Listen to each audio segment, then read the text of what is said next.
Everybody. Today we're going to talk about a few stories. The first one is RFK Jr. already seemingly caves to a lot of his beliefs and what we've been known to really expect from RFK Jr. Now that he's the HHS secretary. He did an op-ed in Fox News, and I don't want to say too much right now because I'm just going to read the article. There's a lot of censorship around the pharmaceutical industry.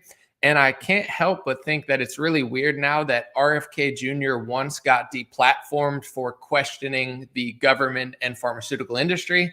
And now that he's HHS director, I have to worry about questioning his op-ed in Fox News based on what he said. So it's just a weird dynamic. I'm not throwing him under the bus completely or anything. I just wanted to cover this story, and it's a lot of interesting stuff going on there.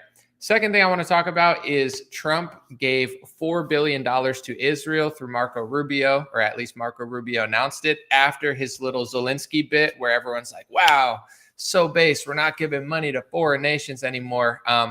Interesting timing on that as well. Then I want to talk about a bill that Democrats in New York City are trying to pass to ban certain flags at protests and threaten people with jail time for a flag at a protest. Which flags are those? And also, is this something that only Democrats are doing, or would Republicans be on board for this too? I think they would be. I think they will be. And I hope you stay tuned for this episode. Dream Rare Podcast starts now. Thank you so much for being here. God bless you. And let's start the show. It's the Dream Rare Podcast. Welcome to the show. The way to get the news at the desk or on the road. Let's go. God is great and success in our control. The world is crazy, but we get better from obstacles. What's going on Facebook? What's going on YouTube? I have a few things to say before I start. First off, I want to say thank you for being here.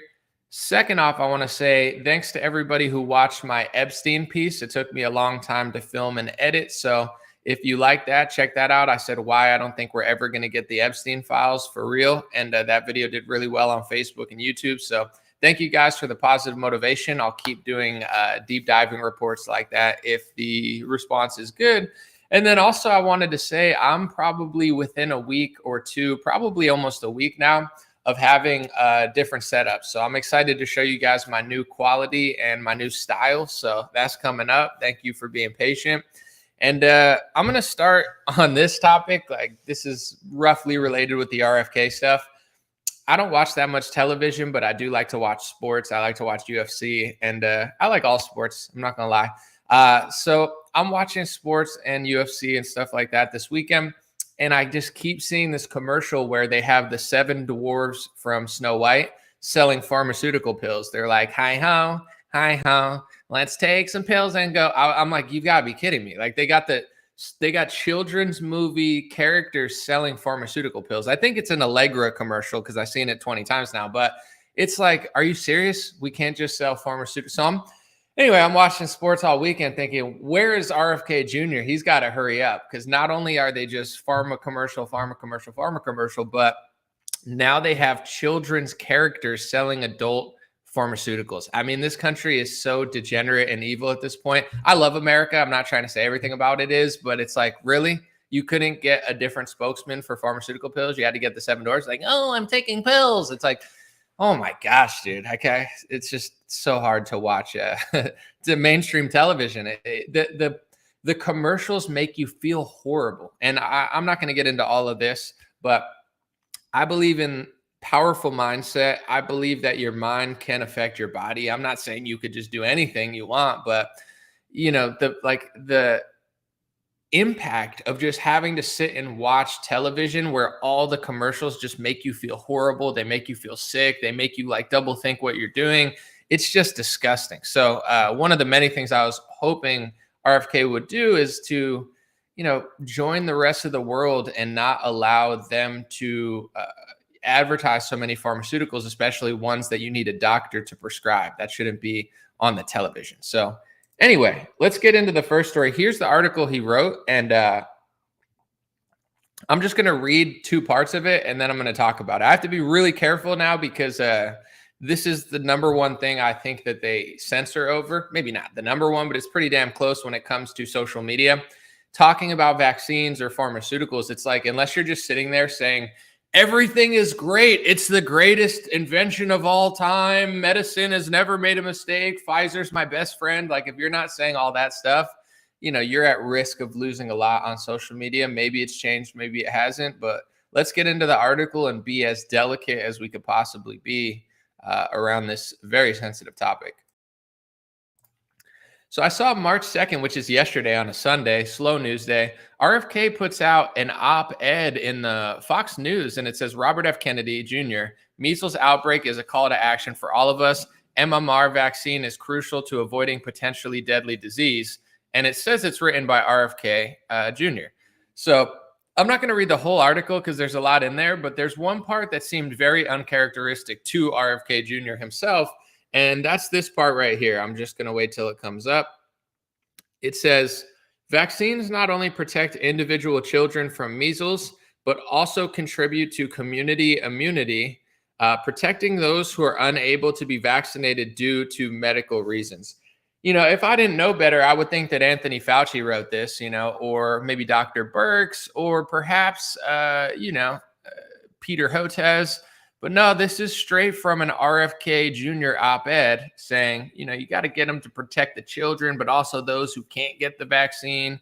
I posted this on Twitter, and I said what I said, and a lot of people came in the comments and were like, that wasn't really RFK Jr. And it's like, so Fox News put out an op-ed without his permission? Doubtful.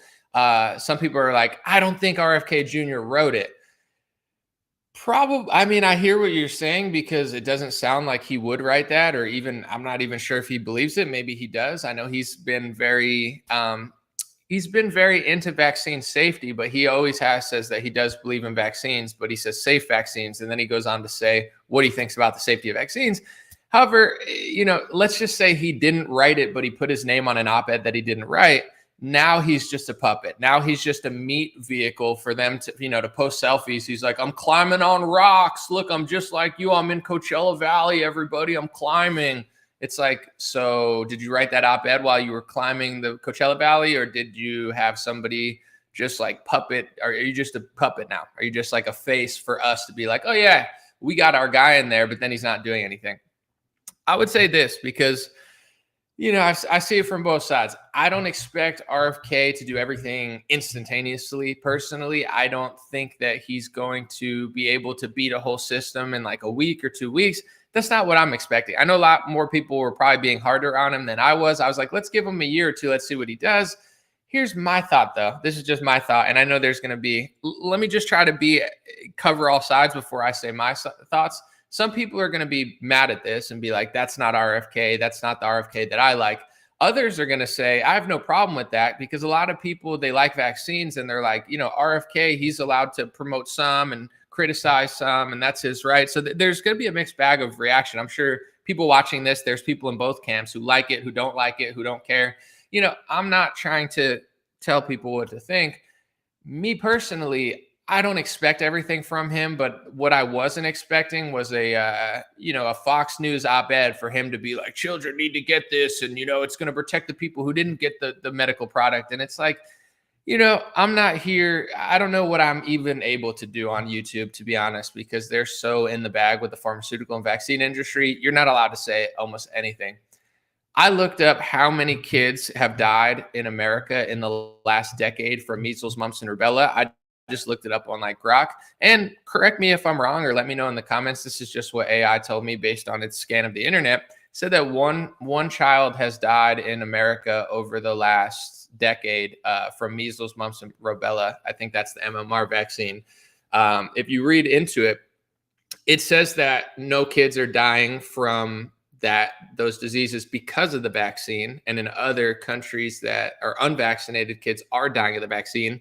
If you talk to holistic mothers whose kids have been injured from that vaccine or et cetera, you'll hear a different story. Or, people who question those statistics. Like, I have a book, just to give you an example. It's called How to Lie with Statistics. And Bill Gates actually had it on his reading list. It's a classic book. It's honestly, if you're going to read something in the next month, you've never read that book, it's worth it because it's so short and easy. Like, it's not a huge time commitment. Like, here, read this book. It's like, read this book, it's that thin.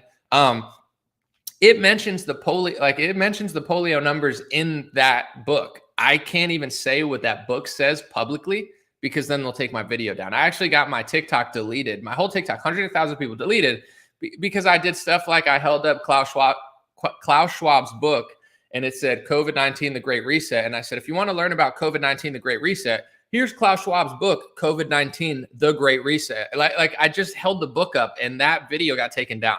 That's how crazy social media is around vaccines and pharmaceuticals. So long story short, it's like, how are you even supposed to have a scientific or a discussion about these topics when it's basically like, this is the truth, go get it, kids, go protect the people who didn't get it, and then everybody else gets deleted off the internet. What makes it weird for me, why I feel uncomfortable about this, is if RFK just allowed the HHS to do this sort of stuff, but kind of stayed out of it and didn't put his face on it, I'd be like, yeah, he's not going to fix everything in a year. Maybe he'll never fix this. But for him to op-ed, write something that now RFK Jr., like I said at the beginning of the podcast, real quick, he used to get banned for questioning the government and the CDC and the HHS. And he got, I think his Facebook deleted at one point. Now he's the HHS director putting out mainstream Fauci-esque CDC basic material that I could get in trouble for rescinding. So it's like they just took this guy out of the movement, put him at the top. Now he's the voice for the same thing that he used to talk about. And now we can't talk about it as clearly, or else we'll get in trouble. So, I don't know what to really say about this. I'll move on. I'll be watching, but this is my hope and thoughts for those who are, upset or annoyed. There's certain people that didn't vote for Trump, who don't like Trump, who don't like RFK, who think that they're both puppets, and they got mad at everybody who did vote. There's hundreds of millions of people who like Trump and RFK. There's tens of millions of people who voted for them who are going to pay attention to this stuff. Some will ignore it, but most people nowadays are paying attention. Whether you want to or not, people need to form a coalition and challenge Trump, RFK, Rubio, etc. Let our voices be heard, because that's the only way this stuff is going to change. Like, we can't just fight over who voted and who didn't vote. If people want to do that, that's fine, but I got a bigger fish to fry. But we all, like, at the end of the day, there's certain topics that you can't vote your way out of. Like, if Kamala won, you can't vote your way out of this. It's not like, oh, Kamala would have won and it would have been better. It would have been exactly the same, if not worse, if not the same at best, but probably worse. So there's no sense in fighting over that. Now that Trump's in office, now that they're giving us figures who listen, that a lot of us are connected to in some way, or we can reach out to, we need to really let them know what we're thinking. Because even with the Epstein stuff, which I'm going to get into in a second, I did a whole video on it. Pam Bondi was there to basically keep it under kibosh in Florida the first time. I'm not saying that's her only role, but she was attorney general after the whole Epstein thing, and she could have reopened the case and looked into it, but she chose not to. Now they're plucking her out of Florida, putting her here. And to me, the whole binder thing, I don't know who did the binders. And if you listen to the influencers there, they'll say this happened, this happened. Sure, I don't know. There's some cool people there, but for the most part, my thought is they think we're stupid. Like, they think that we're so dumb that they could just pluck 20 influencers out of social media, put them in the White House holding up an Epstein binder. I don't know if it was Pam Bondi. I don't know if it was an intern. I don't know if it was the FBI. I have no idea who thought of the binder thing. But in my opinion, that's them thinking we're stupid, being like, maybe they'll just, see libs of TikTok holding up a binder, and then they'll stop asking questions about it. And then they'll be satisfied with a rehashed list that we've already seen public for 5 years now. This is what they think we are. So with RFK, there is a chance that, he's going to do some good stuff. There's a chance that he's going to do nothing and just be a face now that this article has come out. I'm like, do they think we're stupid? Maybe some people are stupid, and that's the problem. But it's like, I think they think we're stupid.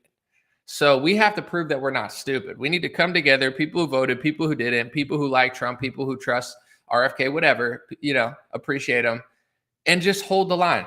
Be reasonable, be respectful. When you get too angry and emotional and weird and unhinged about it, you end up causing more damage than you're helping. But it's like, with this sort of stuff, I think they think that we're just going to be like, oh, Kash Patel's based, and just ignore everything that's going on. So, this is, I would say, RFK's first misstep, in my opinion, not just because he said something. It's just the way he said that article. It doesn't sound like he wrote it. It doesn't sound like he would. It sounds like he's trying to please the pharmaceutical industry. And he's like, yes, they're great. the children, go get it. You know what I'm saying? Like that's never been his approach. Never. Even when he said, hey, I don't disagree with all vaccines or whatever, he's always had a certain way about it where he mentions a bunch of things. Then he says that, not just starts the article out. It's like this dude seems like he's trying to please somebody and it's not us. Speaking of which, when he ran for office, I was interested in it, right? It was like Trump. He was running as a Democrat. I was really interested in RFK's presidential run. And then there was one moment where I saw, and then I stopped caring about RFK's presidential run. This is that moment. And this is when I realized that RFK is not, you know, he's great and he's authentic about food and health. And there are things that he's awesome about. But to me, once I saw this, I was like, okay, he's just like everybody else on the topic that everybody else is the same on. Let's watch the clip. Do you have concerns about the level of Israeli influence in our politics here in the United States of America?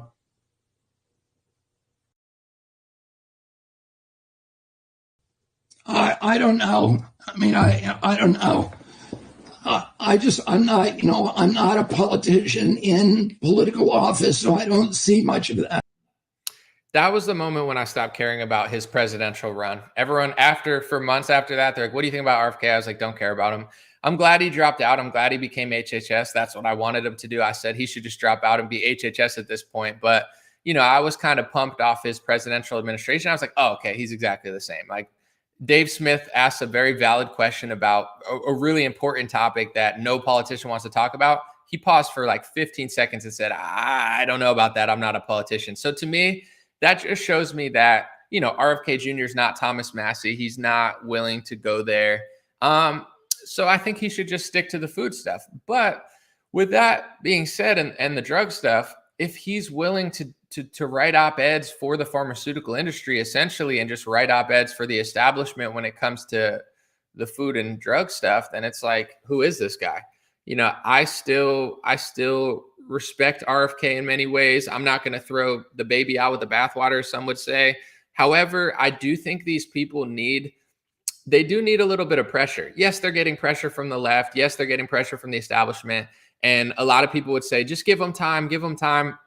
We don't have that much time. The Republicans have the House, have the Senate, have the presidency for 2 years. Okay. We've already watched them squandered it. I'm not saying to be hateful, but we don't have time to let these people just be puppets for the industries. Like, people need to let these people know that we're on to what they're doing, because a lot of people still are not onto what they're doing. So it's like they're just going to kick the can down the road forever. Good luck to RFK. God bless you. Hope you could sleep well at night, pushing pharmaceuticals on children and telling people's kids to inject themselves, because that'll help, with the people that can't get them for a disease that one person's died of in the last decade. I'm sure RFK is haunted by the person he's become, but good luck, man. I mean, if that's who you are, that's how you feel, knock yourself out. But you're going to lose a lot of support, because pretty much everybody that supported you is for the other reason. But maybe he'll change his tune. We'll see. Speaking of changing their tune, I want to show this real quick. This was reported by Chris Menahan and many others. It says Secretary of State Marco Rubio announced on Saturday that the Trump administration is rushing through another $4 billion in military assistance to Israel using emergency powers.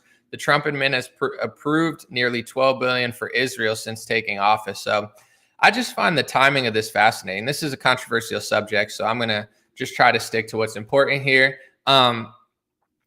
This whole big thing on Friday was probably the biggest news story. Everybody's watching it. It's like Trump's and JD Vance shut down Zelensky. They say, stop taking advantage of us. We're not just going to send you unlimited checks. You got to end the war. You got to stop with all this nonsense, right? And then Saturday, which it tends to be a slow news day because it's the weekend, politicians aren't really doing much. People are doing other stuff. They're not paying attention. Quietly, it's like, okay, $4 billion more to Israel. Right after the whole Zelensky thing. It's like, look, we just crushed the foreign guy who takes too much money from us. It's like, okay, what about the country that's taking even more money than Zelensky? That just gets, Elise Stefanik wants to give them unconditional aid. No conditions, just take my money. That's what Elise Stefanik says. Take our money, take our money. No conditions, no conditions. Take it, says Elise Stefanik. But when it comes to voting Republican and conservative, Elise Stefanik has a D or an F rating. She's a 50 to 70%. That's an F to at best a C minus. I think she's a D plus at best, right? For America, Elise Stefanik sucks.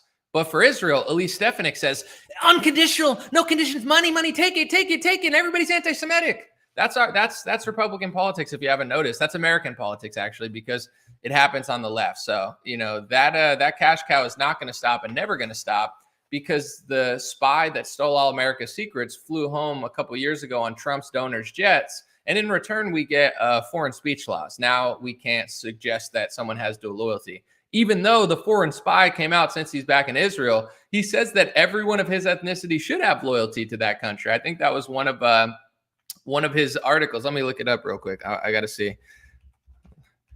Let me see. This is the foreign spy that Trump sent back to Israel. His name is Jonathan Pollard. Jonathan Pollard in the Times of Israel. This is 2021. Pollard claims Jews will always have dual loyalty, whether they know it or not. So that's what he says. He's like, you should have dual loyalty. But in America, while the foreign spy who stole America's secrets and damaged America gets sent back to Israel on Trump's biggest donor's jet, he then says, you all should have loyalty to Israel, that you will, whether you know it or not. But in America, we get hate speech laws that say that it's anti-Semitism to suggest any person that Jonathan Pollard's talking about has dual loyalty. Really what happened, in my opinion, is America got completely compromised and America got all its secrets stolen. And now Americans who care about America, who notice that is happening, just get deemed anti-Semites. So if, you could break your Fox News, Murdoch Media programming or Ben Shapiro, Mark Levin programming for 2 seconds and understand that this is what's going on in this country, then everything will make sense. But if you don't want to get to this point that I'm at and that hundreds of millions of people are at that now, you're going to be 7 years behind. Speaking of which, there is an anti-First Amendment bill looking to be passed in New York City, or New York, rather, the state. This is a New York Post. It says anti-Israel protesters with terror group flags could land 4 years behind bars under new New York State bill. So even if a protest was legal by the First Amendment standpoints, if they're waving one of two flags, according to this article, they could go to jail for 4 years. That'll be a new law. You can't wave certain flags. Well, I personally don't think it's smart to wave any foreign flag in America unless you're at like a soccer game. It's like if you're in America, it doesn't matter if you're Lebanese or Israeli or Ukrainian or whatever. It's like, do you like this country or not? Are you loyal to this country or not? Because if you are, let's all get it. Come on, welcome to the United States of America, brother. But if everybody's going to be in the streets fighting with a Lebanon flag and an Israeli flag and this flag and a Ukrainian flag, it's just a little bit annoying. I don't think it should be illegal from a First Amendment standpoint, so I wouldn't support this bill. However, ethically, it's just like stop waving foreign flags. But if you notice, this doesn't say all foreign flags being waved at a protest are illegal. Even though I'd be against that, that would be a little more reasonable. No, it's just one of two flags. Before I read part of the article and explain more, I think one thing that people need to know is that America and our allies, directly or indirectly, have either elevated people that they call terrorist organizations today or funded people that they call terrorist organizations today. Not all of them, but I would say you can't really find a terrorist organization that they use on Fox News to like, oh, terrorist, oh, now you got to support us killing a bunch of people. Like, you can't find one of those groups that wasn't either elevated by us, elevated by Israel, elevated by our taxpayer dollars, or directly or indirectly funding that group to do something like overthrow Bashir al-Assad. So, Tulsi Gabbard, when she was in office, she tried to pass the Stop Arming Terrorists Act to stop arming terrorists. To me, that makes more sense. It's like, instead of taking away our First Amendment, why don't you stop arming the terrorists? If you really don't like all these terrorist groups, why are you funding them? Why are you elevating them? Why did you prop them up 20 years ago? Why did you force Palestine to have an election for them to get elected? And then you just use that excuse to slaughter all the people there. It's like, these are the questions that should be asked. But no, of course, we need to lose our First Amendment rights. They don't need to lose taxpayer dollars. They don't need to pass the Stop Arming Terrorists Act. We just need to lose more and more rights. And what is, who gets to decide what a terrorist is my thought. They could say Trump supporters are terrorists. They could say people that support Elon Musk are terrorists because they think Elon Musk is a Nazi now. Like, who gets the power to say what a terrorist organization is? Because if you look up the definition of terrorist, there's a lot of people that we fund that are guilty of terrorism, but we don't consider it terrorism if we support them and our media promotes them. You understand what I'm saying? I'm not trying to justify foreign groups. I don't care about foreign countries and their little groups and their wars. I'm not supporting them. Unfortunately, my taxpayer dollars are funding all of them, and hundreds of thousands of people are dying in the Middle East and America. But as far as this designation, this is what they do under the Patriot Act too. They're like, we're just gonna spy on terrorists, foreign. Okay. Well, actually, we're going to spy on terrorists in America now. Okay. I mean, we don't like terrorists. Yeah, but like, this is a terrorist. All right, that makes sense. Actually, this is a terrorist. Actually, this is a terrorist. January 6th, you're all terrorists. You're all terrorists. We're investigating you. The FBI. You understand where this goes? This goes like they tried to basically, under Biden's administration and the FBI under that administration. I understand January 6th was not a great day, and it was a sloppy protest gone wrong that, in my opinion, I don't think it was cool. I think it was embarrassing and stupid. However, it wasn't what they said it was. I mean, they investigated it according to, I forget who I had on my show, but they had told me, a journalist that I had on told me that they had investigated January 6th more than 9/11. So it's like, is it really that? No, it was not that. I mean, it wasn't great, but it wasn't that. But now you understand what I'm saying? One January 6th, and now you're all terrorists, and now you're going to lose your rights, and now you're going to get spied on, and now you're going to get harassed, and now you're going to be held in jail without trial. Like, these are the lengths that they go once they broaden what the word terrorist means. And the media doesn't tell the truth. The politicians don't tell the truth. And to be quite honest, even Trump doesn't really fully tell the truth about this. So why would I want to give up my First Amendment on this topic? I'm going to read the article real quick. Let me just make sure everybody's still here. I see my numbers haven't really moved. Are we good? Let's see. All right, cool. Let's get into the article of what they consider a terrorist and who's doing it. It's actually the Democrats. Anti-Israel protesters who display the flag of terror groups such as Hamas or Hezbollah could face up to 4 years behind bars under a new state law. The proposed Stand Against Flags of Enemy Terrorists Act would expand the definition of aggravated harassment in the first degree, a Class E felony, to include instances when a person displays a symbol of a foreign terrorist organization with the intent to harass, annoy, threaten another person, according to Brad Hoylman-Segal and Assemblyman Micah Lasher, Manhattan Democrats, who are set to introduce the bill this week. New York has long recognized that there are some symbols that cross the line for free speech to fomenting hate and harassment, and the emblems of a mass murdering terrorist organization certainly belong in that category, Lasher told the Post. So a few things. First of all, isn't it interesting that Democrats and Republicans, Manhattan Democrats and Zionist Republicans, they can't agree on anything, right? They're diametrically opposed on almost every domestic issue, except for Israel. Well, that's a foreign issue, but it's like they both think that we need to lose the First Amendment for Israel. They both think they need to pass speech laws. They both think they need to pass anti-protest laws for Israel. Manhattan Democrats, Zionist Republicans, they're both Lee Zeldin, Donald Trump, these characters. They're just in unison on one topic only, while Trump passes laws that say that you're not allowed to suppose that certain people in America have dual loyalty to a country that stole our secrets, and then the person who stole our secrets went home on Trump's donor's jet. Are you getting it?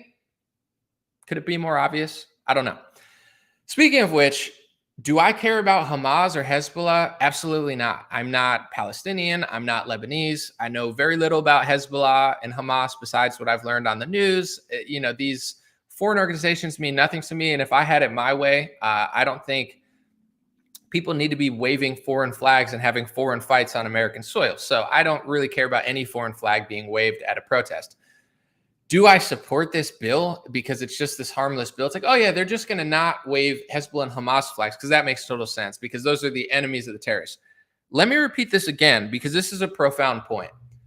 Tulsi Gabbard and Rand Paul joined together to pass a bill, or try to pass a bill. Of course it didn't pass, but it was called the Stop Arming Terrorists Act, right? They said, we have proof that America, with our taxpayer dollars, directly or indirectly, are funding terrorist organizations. They didn't pass the bill. So Congress has no interest in stopping to fund terrorist organizations. That's the sick truth. I know if you watch Mark Levin, you're never going to hear that. If you watch Sean Hannity, you don't understand anomaly. I watch Greg Gutfeld, the court jester for Fox News, and I'm laughing. Ha, ha, ha. Cool. Laugh at the court jester. I don't care. It's comedy. You're not going to hear what I just told you. So why would they pass a bill to stop waving a flag when we can't even get Congress to pass a bill to stop arming known terrorist organizations? Our taxpayer dollars don't stop flowing. We just keep losing rights. How is that going to save world peace? How's that going to make America better? Speaking of which, I know this is a sensitive subject to people because there's a lot of bad stuff going on, but I asked Grok, who I've done a lot of just playing around with, just seeing what it'll say. It's the AI on Twitter. I asked it, what are the top 5 most damaging spies in American history, right? And it put Jonathan Pollard, who stole a bunch of our secrets and gave them to Israel and got caught, went to jail, ended up getting out and got sent home on Trump's donor's jet. With that being said, it put Jonathan Pollard at number 5 because it said, he's one of the most damaging spies of all time, but because it's for our ally, it's really not that bad that he stole a bunch of our secrets and got arrested for it. So I was like, that's a weird answer. That seemed like a pretty Israel bias on Grok, but whatever. Then I said, let's just say hypothetically, you don't consider who's our ally and who's not, where would Jonathan Pollard rank in the top 5 most damaging spies? And they said number 2. So that being said, I only brought that up because one, it's true that is an experience I had, but also, I'm not going to say Grok has a pro-Israel bias, but it's it tried to basically downplay the fact that one of the most damaging spies in U.S. history, did that much damage because it was for our ally. An ally wouldn't do that, and if an ally does do that, why would they do that? To gain leverage over our country. That's not, that's the reality of the situation. With that being said, I asked Grok because I was wondering, with all this talk of banning terrorist flags, I was like, how many civilians has Israel killed over the last 5 years, right? So I asked it and I said, don't give me this long politically correct answer. Don't drag it out with 15 paragraphs. Just let me know, how many civilians has Israel killed over the last 5 years? And look at the answer. Grok said 50,000. So this is my question to it. I said, don't give me a long politically correct answer. Just be honest and very short, preferably just the number. How many civilians has Israel killed over the past 5 years? 50,000. You look up reports, it's a little bit under 50,000, 48,000, 49,000. 50,000 civilians, right? That's what Grok says. So then I asked Grok, because I'm very unfamiliar with Hezbollah. I know Iran hates Hezbollah. I know the Zionists hate Hezbollah. Fox News hates Hezbollah. So I was like, how many civilians has Hezbollah killed? And they said 50 over the last 5 years, but they even said that they were in their country. So according to Grok, it's not my reporting. Don't blame me. Hezbollah has killed 50 people, most of which were in their country doing something. Israel's killed 50,000 civilians in another country that they don't even recognize as a country. They're just going to steal the land and take it and kill as many people as they want to kill and then call you an anti-Semite for noticing. So all I'm saying, as an American citizen, are we going to ban the flag of the people killing 50 million people or just the group killing 50 people? Because I understand, if you watched Fox News, imagine if you watched Fox News and every day, Jesse Water, Mark Levin, Sean Hannity, Laura Ingraham, they were documenting the 50,000, near 50,000, 40,000, whatever you want to say, women, children, civilians killed by Israel. Do you think you'd have the same, the people that are so caught up in that narrative, do you think you'd have the same emotional feeling if you knew that 50,000 or 40,000 or 45,000 civilians were killed? So all I'm saying is, I would never wave any foreign flag at a protest because I'm not a foreigner and I just don't feel connected to any foreign groups or foreign countries like that. I'm American. But we're going to let Manhattan Democrats probably collaborate at some point with Zionist Republicans to ban flags of groups that have killed 50 civilians, while a group that's killed 50 to 40,000 civilians is just going to get to wave their flags in our country. and they get speech laws in our country, and a guy who spied on our country and stole our secrets and damaged our country flew back on Trump's donor's jet, and I'm not even allowed to talk about it because it's considered hate speech on social media. That doesn't seem very fair. So from a First Amendment standpoint, I'm against this, but also from a realistic standpoint, it's the media is very powerful. If you're watching a foreign war, depends who you're watching. Like Ukraine and Russia, it's like you got people that are like so obsessed with Ukraine. They've never been there. They couldn't even point it out on a map. Like they're not from there. Some people are, but I'm just saying the ones that aren't from there, they know nothing about the history of Ukraine and Russia. They believe that Ukraine is just being persecuted to the highest extent. And Donald Trump is working with Putin. And, the media is very powerful. You turn on Fox News, I guarantee you that most Fox News watchers don't even know how many civilians Israel's killed or don't even know the ballpark because they're so indoctrinated with one-sided propaganda that they're like, yeah, ban the flags, ban the flags, ban the flags, take away our First Amendment, pass more speech laws, give them more money, give them more money. Go ahead, Elise Stefanik, give us all their money. Unconditional, unconditional, unconditional. Unconditional? Why would we do unconditional money to anybody? When Trump gives money to Ukraine, don't we get something in return? If we don't get something in return, then we're just getting robbed. If we don't get anything in return, we're just getting inflated. Our currency's inflated. And this is something nobody has thought of somehow, or very few people. If we're in debt, how does somebody in debt give someone else money? By printing money. If we have, and then we're like, oh, why are we inflated? It's like, well, COVID, this and that. Why don't they print money? Why don't these two countries print money? You want to know what the answer is? They don't have to. They have such control over our country, they don't have to. Would you work if someone could just give you millions of dollars for free? Would you use your own money if you could get it from someone else and tell them that they were hateful if they noticed that you were doing it? And when it comes to all this stuff too, Zelensky, like if you look into him, first of all, he's the first blank president of Ukraine. Don't fill in the blank, it's hate speech. Fascinating. Okay, maybe it's just a coincidence, right? He just so happens to be part of that group, right? No big deal. There's just hate speech to even talk about it. I mean, why would it matter? I don't know. Who was his donor? His name was Kolomoisky. Look up him. He's got a lot of controversy. I think he's even banned, or at one point was banned from entering the United States, a bunch of bank schemes and stuff, like a lot of lawsuits, right? Okay, what was he? Oh, okay. It's probably just a coincidence, right? Yeah, it's just hateful to notice. Okay. Well, did he build large community centers in the world? Some say, according to some articles, he built the largest community center in the world for a certain race and a certain religion. If Zelensky was a Saudi Arabian Muslim, if his donor was a Saudi Arabian Muslim, and they just so happen to build the largest mosque in the world, don't you think you'd pay attention to that? Of course you would. Fox News would be drooling. Sean Hannity would look like he had rabies. He'd be like, but if it's a different group, I mean, it just probably has nothing to do with it. And Epstein and Ghislaine Maxwell and the question that, Robert F. Kennedy won't answer and the foreign aid that never stops and the country that Elise Stefanik serves. I mean, it's probably just completely all unrelated, right? And the hate speech laws that we get in our country to stop you from pointing out that certain people are probably spies. Yeah, it's just this giant coincidence that's just so hateful, to notice. I saw Charlie Kirk tweet something. Charlie, good boy Kirk, he tweeted, man, Mali is about to release info on, their connection to the Nazis in Argentina and this and that. Isn't that so based?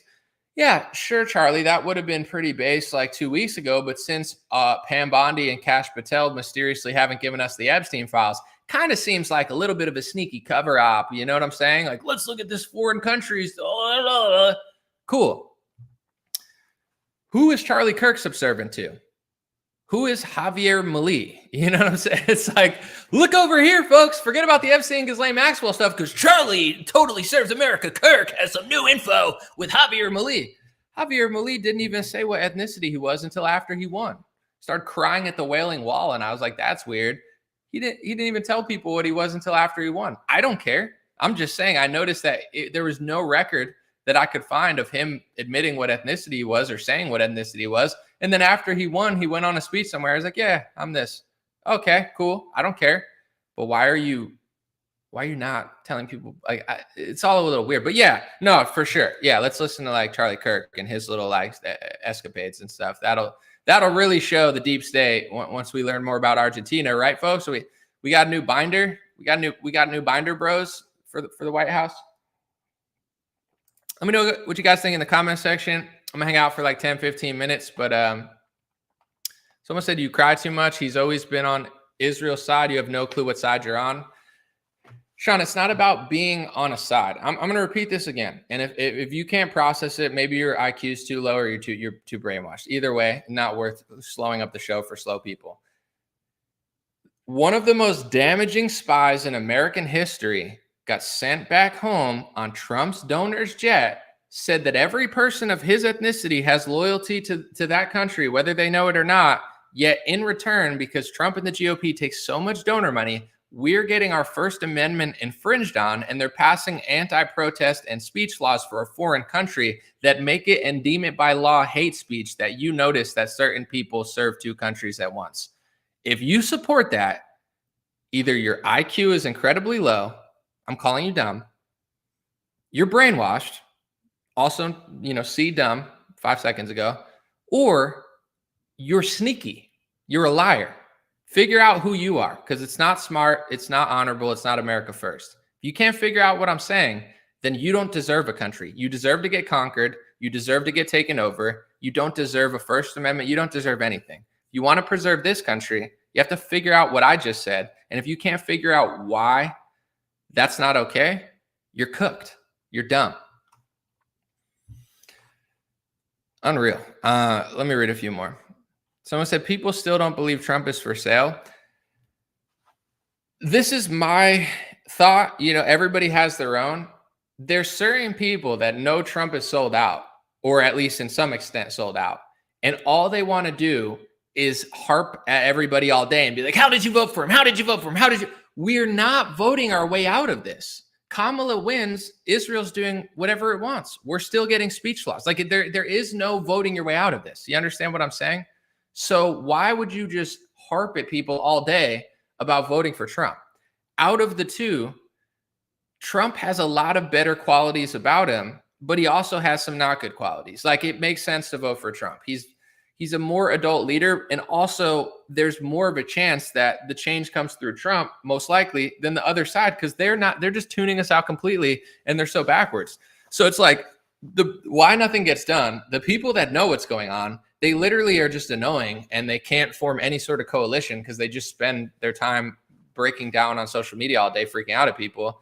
Then you got the people on the Trump side. But, I'm not even going to stereotype the Trump side anymore, because a lot of people are waking up. So it's like, there's a lot of people that know what's going on, and there's a lot of people that are aware of it. And this is what it's going to take. It's going to take people letting these people know, what's going on.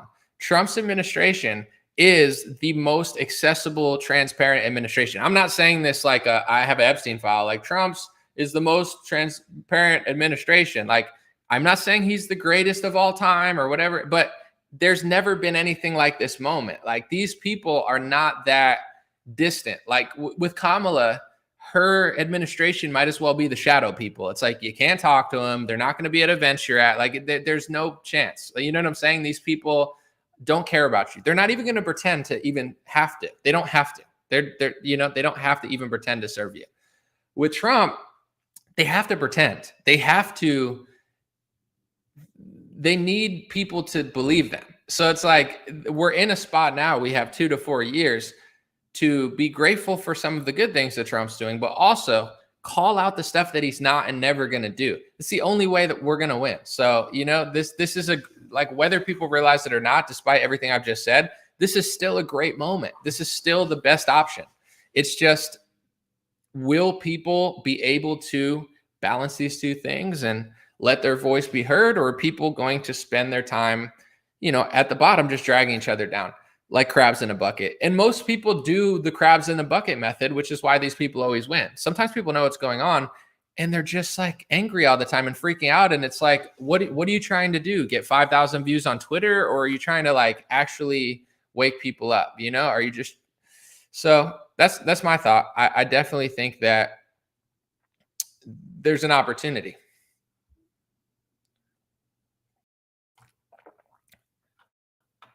Someone said Trump is in the club, and it's very possible that this guy's in a club. Club Penguin, or what are you talking about? I never really had a Club Penguin, but I mean, I'm not in the club, but if you want to think I am, I don't really care. I mean, as long as you're critically thinking and paying attention and thinking for yourself, then I'm not really concerned with what you think of me, because at least I've told people this for a while. Every time I go live, every time I make a video, I'm trying to earn people's trust. So, it's not guaranteed. I'm not looking for blind trust. I'm not looking for blind loyalty. I would appreciate if people are respectful for me and appreciate what I've done. But it's like, if I turn out like RFK and start selling vaccines, it's like, should you still trust who I was 5 months ago? No, so every time I work, I'm trying to prove my worth. I'm not asking for blind trust anyway. So I don't really care. Veronica said, a friend of mine posted on Facebook that the current administration was bullying Zelensky the other day in the Oval Office. I was like, see, this is the theater, though, because it's like, okay, you have the left thinking this, the right does this, and then there's certain things that happen behind the scenes of that, where I do believe that Trump is better on Russia and Ukraine, and that is why the establishment actually does hate Trump. Like, he plays ball on a lot of categories, but some he doesn't. He is trying to change that, but they're playing such a comprehensive game where there's certain topics where they're like, Trump, you could do that. Kamala, you could do that, but you're never going to do this. That's kind of how I see the structure. So I do think that Trump is doing something with Zelensky, but as long as they keep people focused on the left and the right on that topic, then you never get to the other topics that are a layer behind it. You understand what I'm saying? It's like Trump is better on that topic. Democrats are wrong. This is true. But there's a lot more to the story that will never get discussed on the news. It's just, this is the safe place for them to be. It's going to be like, ooh, Trump said that to Zelensky. Ooh, bad boy, good boy, But the Democrats are brainwashed. This is why I'm Republican. This is why I lean right. And this is why I think that the change that's going to fix America is going to come through the right, because it's not going to come through the left. It takes a certain level of discernment to realize, yes, both parties are wrong, but you have to understand that the left is just so far gone. Like, they're not going to be the change that fixes America. They're not.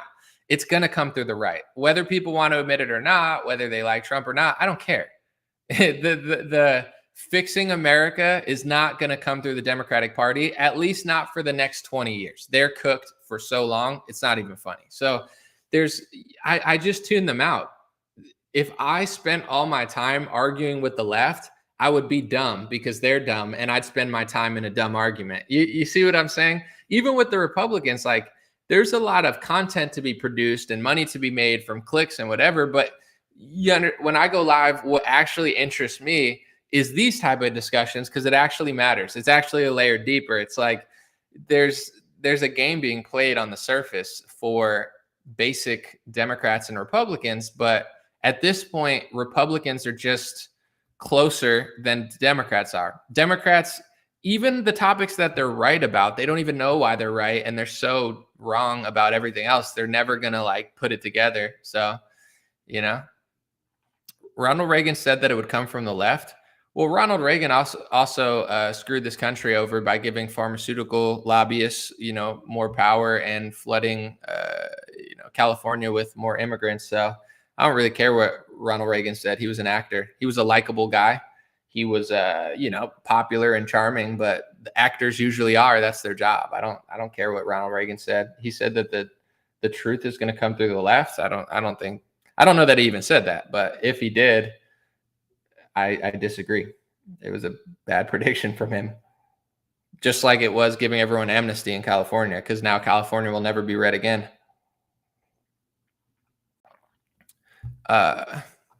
Someone said, but Trump, RFK, Tulsi, Musk, Bezos, etc. are the left. Well, the left is so far left that they think that Elon Musk is a Nazi. You're like, oh, Elon Musk is a liberal, and they're like, he's a Nazi. It's like, we don't live in the same world. To you guys, Trump is too far left. To them, he's the most furthest right person since Mussolini. Trump is a moderate America first guy. Like, if Trump was around 30 years ago, they would think he was more liberal, for sure. more moderate at least, like a JFK. But I don't know. Left wingers think they're all like fascists. But this is where people don't understand terminology. I'm gonna get a little deep here without getting too deep, because I don't really, it doesn't need to get that deep right now. But everybody likes to throw terms around, and when you're talking about like a bad dictator, you can just call him whatever, right? Let's just say it's a really bad guy. Oh, he's a communist, he's a fascist, he's a Nazi, he's a this, he's a that, he's far left, he's far right. Like you have people on, like Elon Musk is like, Hitler was a communist. Hitler was not a communist. I mean, you could say he was bad and he was like a communist, but like Mao Zedong was a communist, Stalin was a communist, Hitler was not a communist. This is not justifying or advocate. I'm just saying, like, everybody just calls everyone everything. Like, Elon Musk is a Nazi. He's not. This guy's this. Not really. Like nobody knows anything because nobody reads history. Nobody knows what words mean, and words have been perverted. But if you go to history, it's like Trump is really not. In some ways, I guess I could see how some people tie him to certain historical figures of the past. They'll be like, he's a fascist. Like, Trump's not a fascist. But I get what they're saying, I guess. Or like Elon Musk. Elon Musk is like not a fascist either. But I guess what I'm saying is, like, there's certain, nobody knows what really happened as far as the dynamic of the Bolsheviks and the communists and then the fascists, the counter reaction, and then this and that. It's quite the story. But everyone just abuses terms quite often. For example, Trump is so in the bag with Israel that it wouldn't make sense to call him certain leaders, because he's not a leader if he's doing so much for a country that they were not a huge fan of, But I guess you could just call him whatever. He's a totalitarian. He's a dictator. People just throw words out. I get it. It's like, yeah, I don't like him. He's that. I got you. But, it takes effort and discernment to study history and figure out who was what. My thought is that the fascists lost, so you learn in America that they were the worst people ever, like Mussolini and stuff. Like everybody in America is like, he was horrible, he was terrible. Okay, that's what we learned for sure. I'm not saying he was good. I'm just saying, like, how many people did other leaders kill that get better press than him? So it's like the reason that Stalin doesn't have as bad press as other leaders is because he worked with America and England, so even though he killed millions of people, perhaps tens of millions of people between him and Lenin and the Bolshevik Revolution and all the communists and socialists, and I would say Bolshevik is a better term than socialist, or Leninist, Marxist. How many people did these people kill? They get way better press than other leaders of the past, because they worked with us to win and take over and establish like the UN and this whole new, world order. And now America and the West lives under the world order. Look at Western Europe. It's a disaster. This is not advocating or justifying anybody else. I'm just saying, like, it's pretty hard. Like, if you even have an ounce of curiosity, it's pretty hard not to figure this stuff out, where it's like the people who lost the war are the worst leaders of all time. And the people who killed tens of millions of people and won the war to make Europe super weak and pathetic are, the heroes.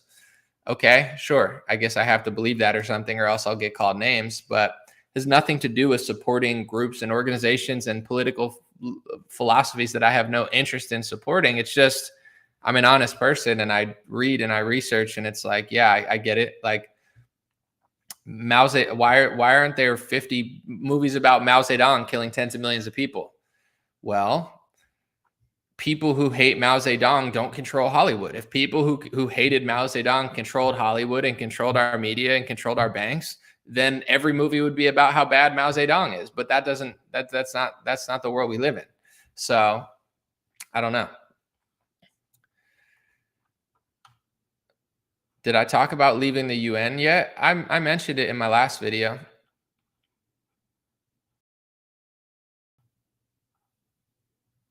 Someone said when Hollywood makes a movie about you, it's because they did something very messed up and they need to tell the story different. I mean, I think in many cases that's obviously true. Like I don't even watch people didn't believe me because I was like, oh, I don't care about the Oscars. And someone in my comments was like, oh, you're just lying. You watch movies. I was like, I haven't watched a movie in theaters since Transformers with Shia LaBeouf, the first one, when I was in high school, and I fell asleep. And I woke up and I was like, Megan Fox. I was like, what? I don't care about movies. Maybe that's why I'm not so brainwashed. Like I've always known movies are to brainwash you. Television is to brainwash you. I watch some shows. I'm not like an alien, but at the same time, it's like I used to talk to people and no one was like me. Like everyone was like, what TV shows are you watching? No. What movies do you watch? No, I don't like movies. I don't like TV. Why? Because I don't know. I don't feel like being propagandized through film with plots and stories and all these sort of, it's like they want a female president, so they run a female president show. They want Zelensky to take over Ukraine, so they put him as the president on TV. SNL has been liberal propaganda for like a decade, and now it's moderately funny with Shane Gillis, and people are like, SNL's back, it's funny again. It's not funny. I didn't laugh one time at the skit. Like it wasn't that funny. I like Shane Gillis, but it's like that's not funny. It's just they dialed back the propaganda, so now everybody's pretending like it's funny. Watch a funny comedian that makes you like belly laugh, not these, now they're like, let's get more moderate to get America's support, whatever. But yeah, I mean, there's a lot of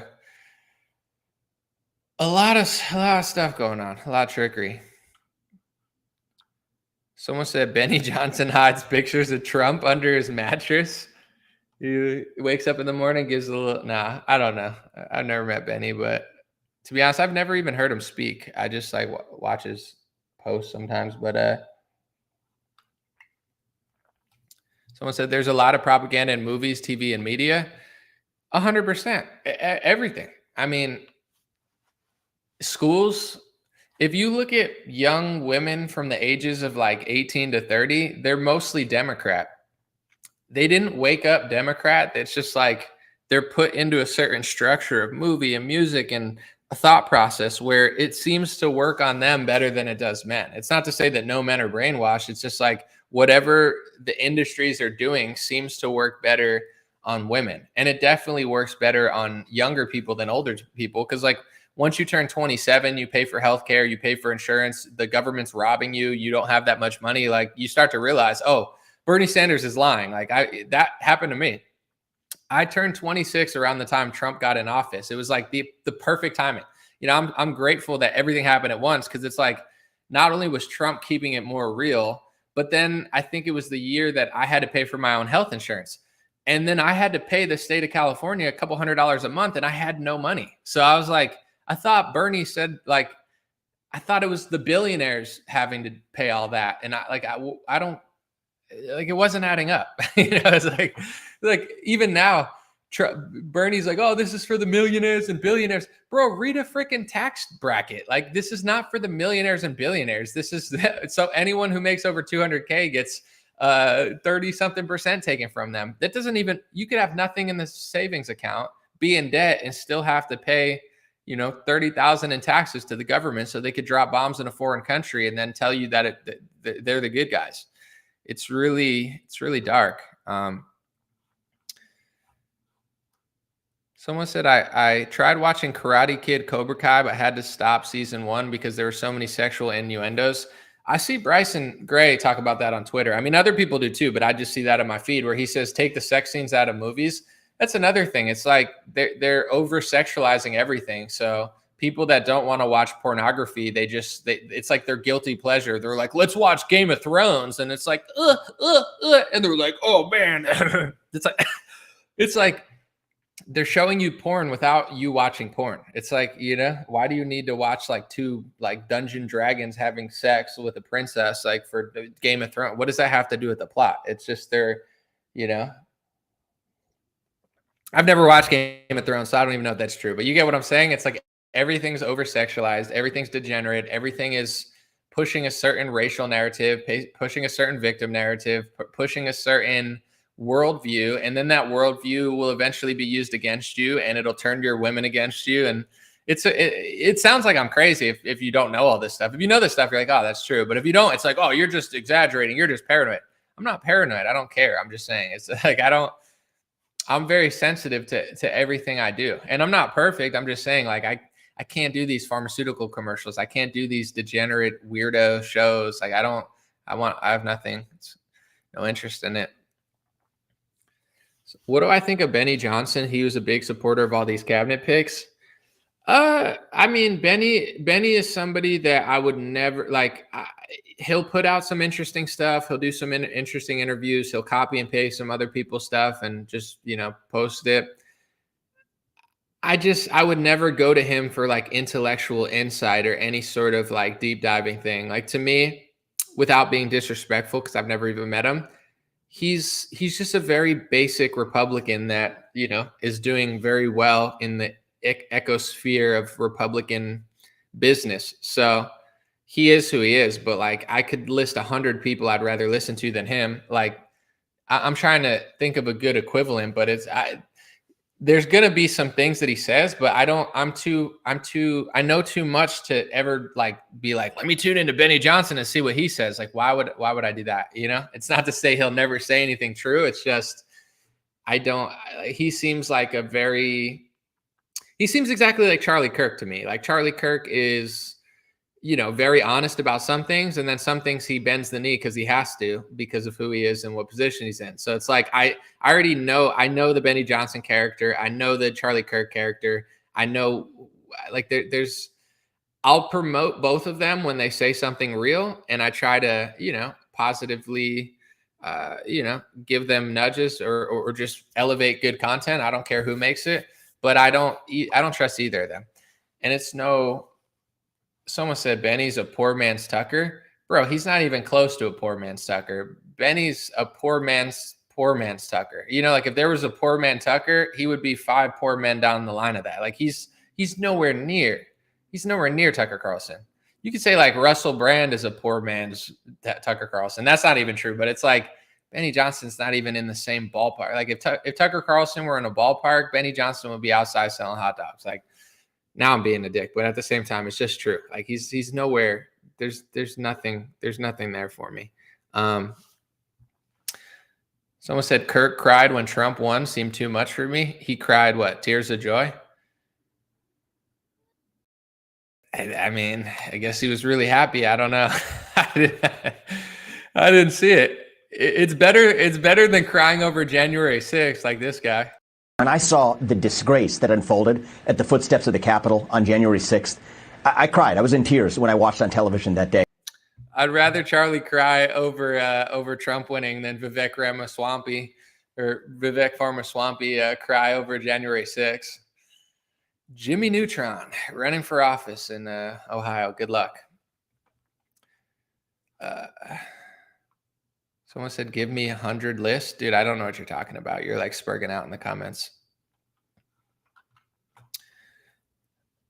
Benny broke into Trump's house just to sniff his underwear. Someone said, that's not true. Don't start rumors. Come on. Let's keep this a factual show. What did you do when Trump won? I was live, so you could see my initial reaction, but I was having fun. That was a good day. I don't recall crying, but everybody deals with things differently. Mandela Effect said there's no agenda being sent down my kid's throat. That's good. Let's see. I'm gonna go through. Let's see. Anomaly, please keep talking about the issues with I mean, I'll talk about what I'm inspired to, and right now that is a topic I'm inspired to talk about. It's the part that Republicans are missing, but every day more and more people figure this stuff out because it's hard not to. I've watched on my Facebook page, which would be like 10% not understanding me on these topics. Now it's almost 50-50, if not better. So the shift has happened. Israel on YouTube, bro. You can talk, bro, but if you're gonna spam the same thing 1,000 times, then you're gonna get blocked. You're spelling things wrong. You're copy and pasting something spelled wrong. CCP assist you is what, like, you gotta speak English, bro. I'm not trying to discriminate, but me speak English. No, speak all caps, spelling things wrong 1,000 times. What's the alternative to Vivek? I don't know. I have no idea. Like, who's running against him? Maybe a Democrat, I would guess, or maybe a different. Sorry, I gotta block this guy because he's just deport me. Then, all right. God bless you, Israel. I'm gonna put you. I'm gonna deport you. Deported. All right. The shift has definitely happened. Yeah, every day people are getting more aware. This is the issue, though. It's like the left is not getting, there is no, like the left is just getting more deranged, and every left winger that actually gets what's going on is becoming more either conservative or in line with, like a Glenn Greenwald or a Jimmy Dore. Like Glenn Greenwald, Jimmy Dore, people like Michael Tracy, I think they lean left, but at the end of the day, they're honest about their critiques of the right and the left. These other liberals, like, they're not even really liberal, and they're not even really, they're just brainwashed. Like, if you're liberal, you act, and you're not brainwashed, you act like Michael Tracy, or you act like Glenn Greenwald, or you act like Jimmy Dore. You don't act like pro-Ukraine. Like, that's not normal. This is just heavy indoctrination. I put out an Insta video, but it's a psychological phenomenon. When you hate more than you love the truth, you will get tricked. It doesn't matter if you're a right winger. Some right wingers, they just hate Hamas so bad. Cool, hate Hamas. I'm not asking you not to. But if your hate for what you're hearing on Mark Levin report and television is deeper than your love for the reality of the situation, you're going to get tricked. It doesn't matter if you're left wing or right wing. So left wingers, it's a combo of ego and, just emotion. They're so emotionally attached to these. Like, if you gave me evidence that Ukraine is secretly awesome, I'd have no problem switching my opinion tomorrow. I have no investment in Ukraine, Russia. I don't care. Palestine, Israel. I understand it's a very holy land and stuff, and God bless people there. But, if you show me information that challenges what I think and actually makes sense, I would switch my opinion based on the evidence. It's just like, there's people out there that evidence means nothing to them. It's all storyline. And I do believe that movies and television have something to do with this, because I don't watch movies and TVs. I think they're fake. I know they're fake. I don't want to watch fake stuff. I mean, I get it. There's entertainment purposes, and I like plays and, sing-alongs and stuff. Like, I like shows. I like entertainment. But to me, I'm like old fashioned. I'm like, I like to go watch a live show of like humans doing cool stuff. They're doing flips into water and stuff like that. That's a show. Ice skaters doing backflip. That's a show. Watching actors brainwash people on the television, that's not entertainment to me. That's just propaganda. But it's like, I don't look at stuff like it's a movie script. It's just what it is. But people are like, Trump's the villain. He's the hero. Trump's the hero. Hillary's the villain. Dan Bongino's the hero. The Democrats are the villain. It's like, when you think like blue, red, good, bad, blah, now everyone's just so invested in this plot that's not really there. I mean, it's kind of there, but not really. So when you hate the other side more than you love the truth, when you're emotionally attached to a story, and you like, I don't even want to get into the Israel-Palestine stuff, but it's like, if you think about everything that happened from the actual start and everything they told you, it's like, look up who elevated Hamas. Look up who forced them to have an election.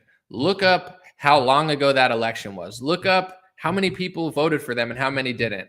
Now listen to the people saying they deserve to die because they voted for them in an election 20 years ago. Once again, look up who elevated them into power and who wanted them into power and who forced them to have an election to get them into power.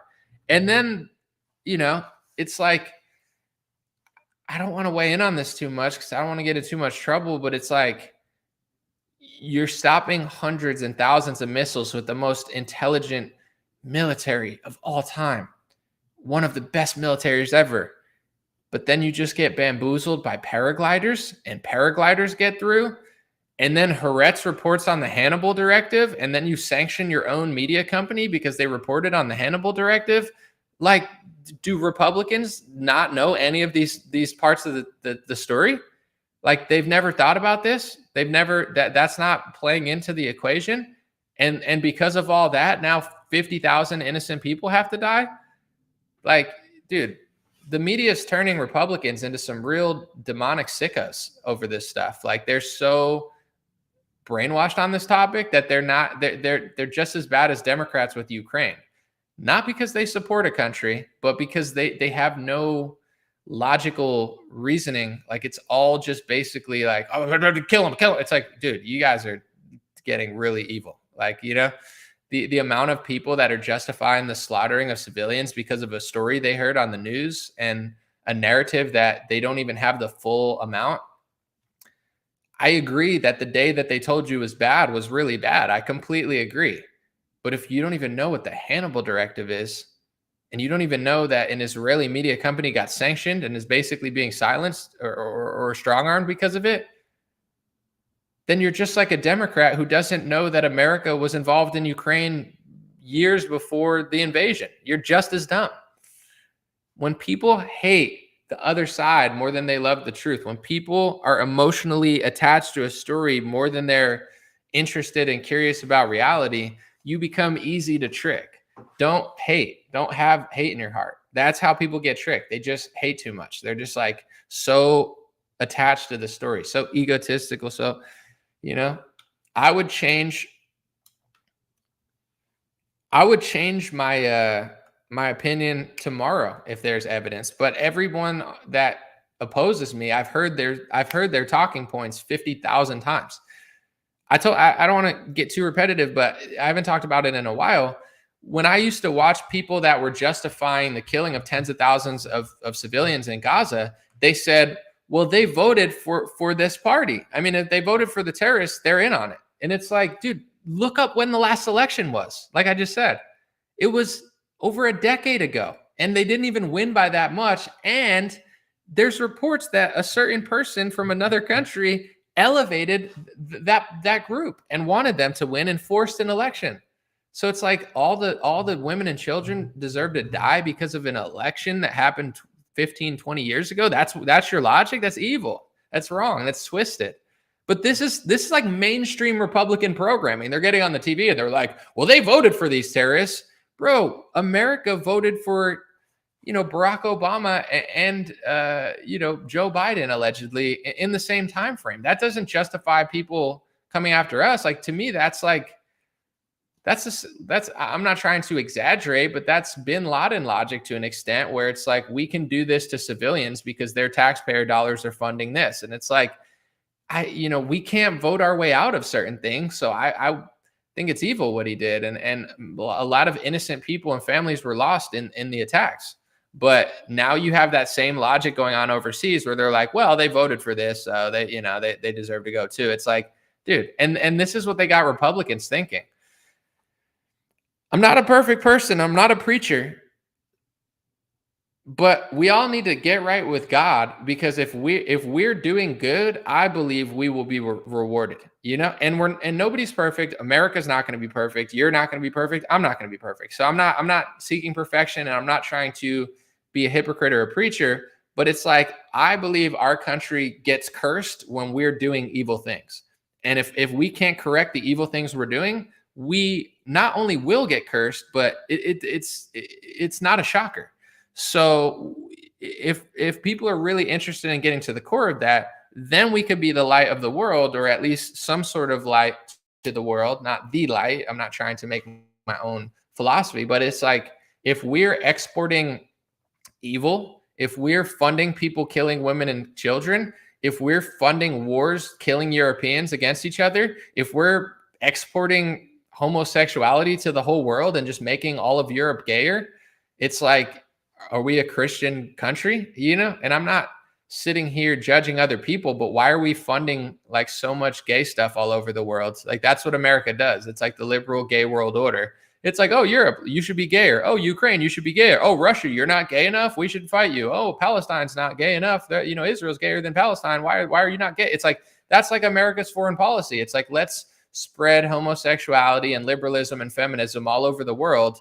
And then you got these Republicans who are funding that in other countries on Fox News, like an actor being like, oh, you know what the problem is in America? All the things that you're funding overseas that you're claiming you hate here, then why are you trying to spread it to the rest of the world? Like, Eastern Europe is not as pathetic as Western Europe. And we attack them, and we find the least pathetic Eastern Europeans and start wars with them.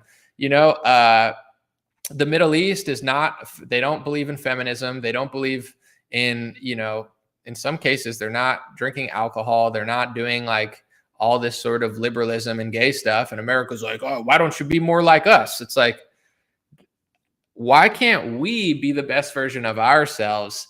And then we could talk to other people. But if we're going to run around the world interfering in everyone else's business when we don't even have our own rooms cleaned, we're not doing good work. And I think America has been a great country in the world, but the last 30, 40, 50 years, it's really not been exporting good stuff. We went from exporting greatness and exporting beauty and exporting, creativeness and inventions. And now, it's gotten a little perverted, for lack of a better term. So my goal is just to help fix our own country. Can I not read your super chat because it's too controversial? No, I didn't even see it. I'm scrolling up right now. If I see it, I'll read it. I'm scrolling way up, bro. Did you leave it at the beginning or something? Because when I'm doing a show, I don't look at them. Did I scroll up really far and I can't find it? I'm going to scroll a little more. Yeah, no, I didn't not read it because it's controversial. I literally didn't see it. I'm scrolling back down. Let me see. Sorry. My rule, I know I should get better at this, but my rule is like the first 30, 40 minutes, I'm zoned in. I don't see super chats. I usually would just say save them till the end. Envisioner says, I honestly think Israel has teeth so deep in America that Trump might not have a lot of options. Yeah, I mean, I tend to agree. I think I don't know exactly. I mean, I think I do know what it is, because if you look at the history of the involvement, it's like any person who knew this got thrown out of power. And at this point, it's like foreign spies flying home on Trump's donor's jet, Trump passing speech laws. I mean, I think our country, like, clearly they don't have like any options. Richard Nixon said a lot of stuff and then he got thrown out of office. I mean, that's the last time I've heard of a politician talking about it. Richard Nixon got caught. Like, you should look up some of the stuff Richard Nixon was saying. It's pretty profound. And, he got kicked out of office. To me, that was, my guess is that's when it all got essentially taken over. It's like Richard Nixon knew it was getting taken over and he was just like, yo, this is crazy. And then, he got thrown out of office, and then he got probably replaced with somebody that wouldn't notice that. And ever since then, nobody's really talked about it, and they just do what they do. So I don't know. It must be a lot that they have in order to get people like RFK, who's so intellectually sound on Ukraine and Russia, to be so not on another war. The plant didn't die. No, it's right there. It's just like blocking that. I don't know. My symbol's blocking it. I'm sorry.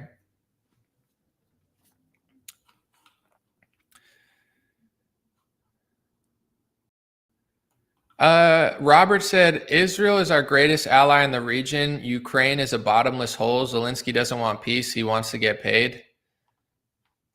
Robert, I'm not saying you want to come on the show, because I don't even know if you wanted, but like, these are debates and conversation. I would call it a conversation, because I'm not even really trying to like debate you. I want people to come on my show and make the case for why they're a great ally and Ukraine's not, because I know so much about this topic. Not so much in a way that I'm like just trying to sit here and talk to myself.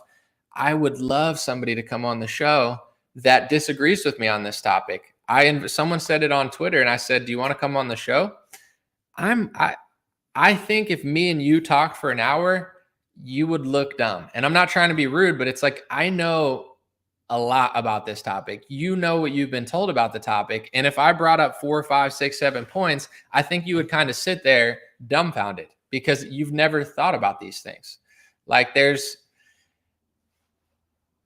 it would be better in a debate. I'm not going to say a lot now, but I've had the only person in the last year that really wanted to come on and talk about this was this lady named Conservative Mama. And if you go on YouTube, it says like Conservative Mama comes on to talk about Zionism.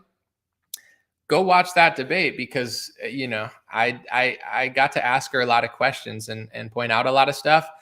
And when I said something about, I'm trying to recall, but I mentioned that there's huge donors funneling money into politics. And, I believe that's one of the many reasons that they're passing speech laws.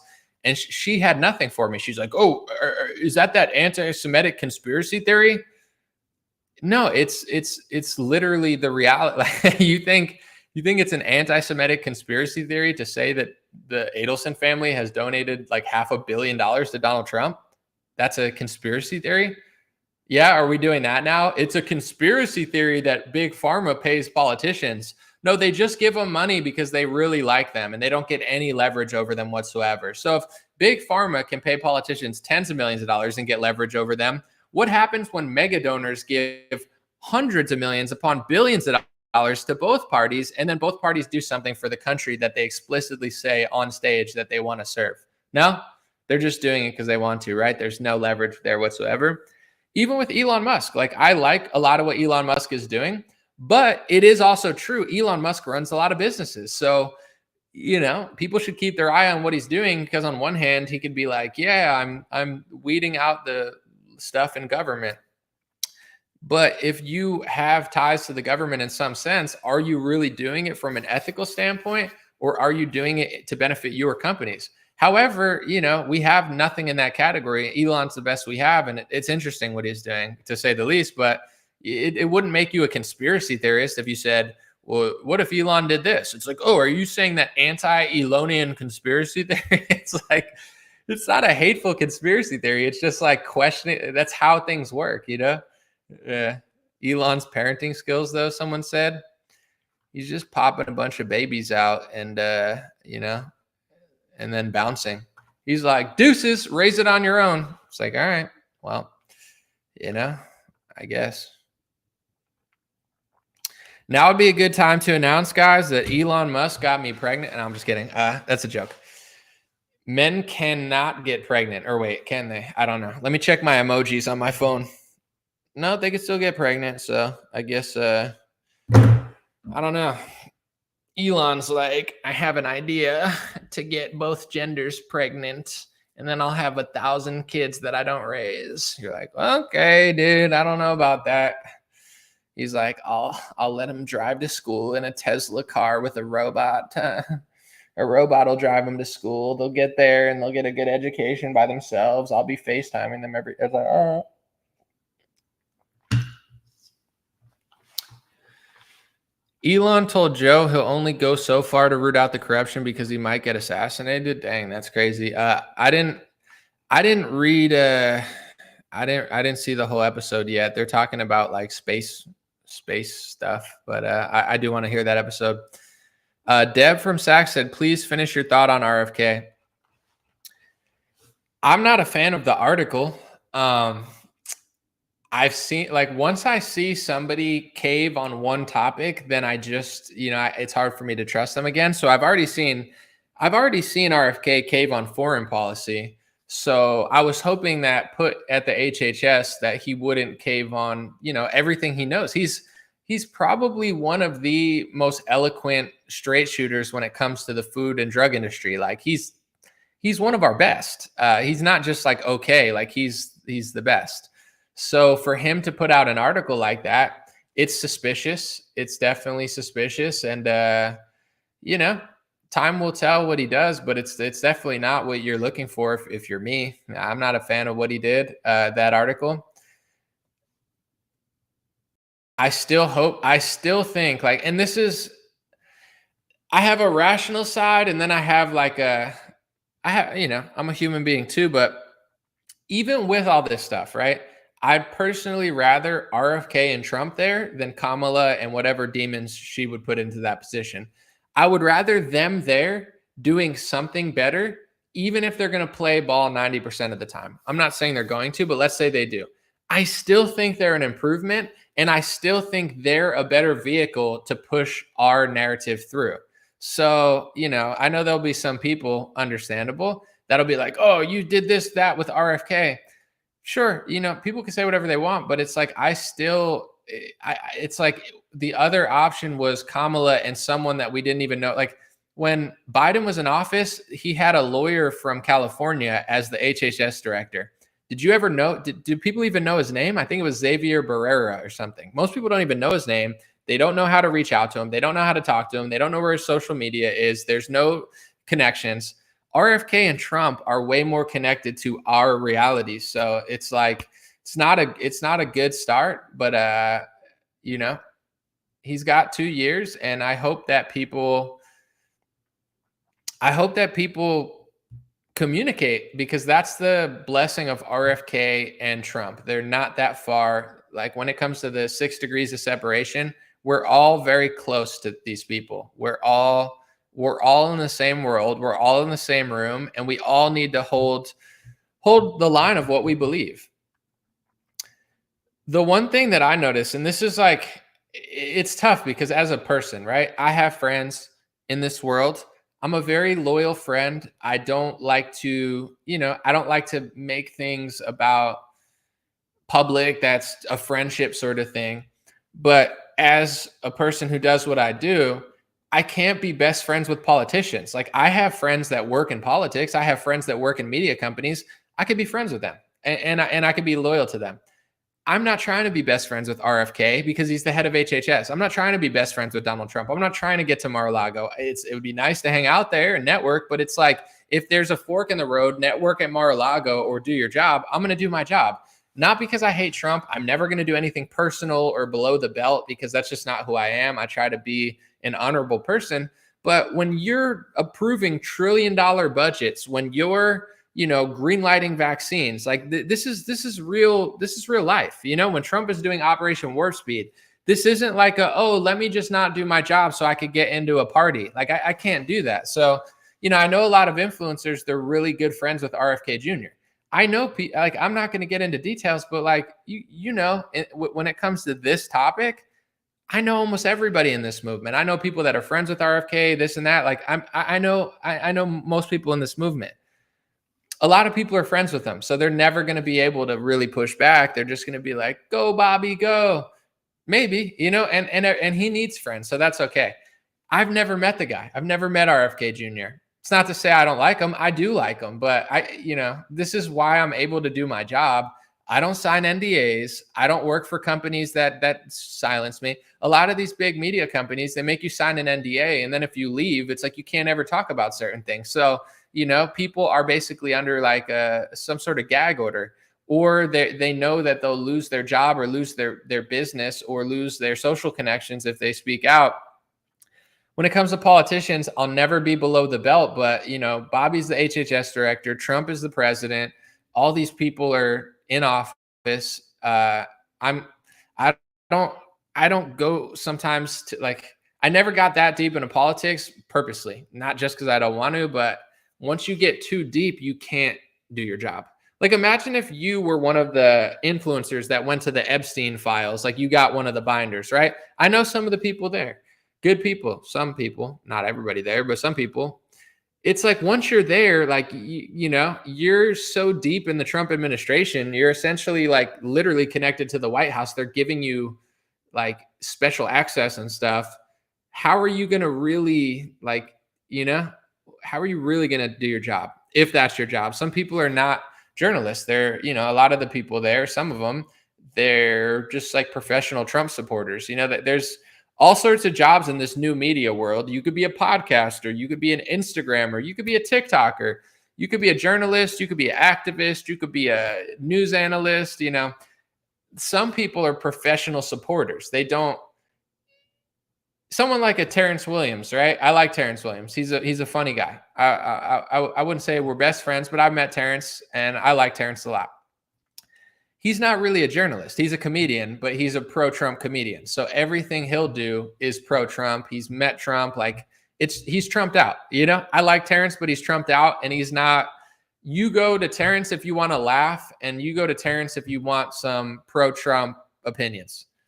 You don't go to Terrence if there's some sort of deep diving journalism on Pam Bondi and the Epstein files. Like it's just not there, you know? So, and he doesn't have to be that. Like that's not who he is. He's being true to himself.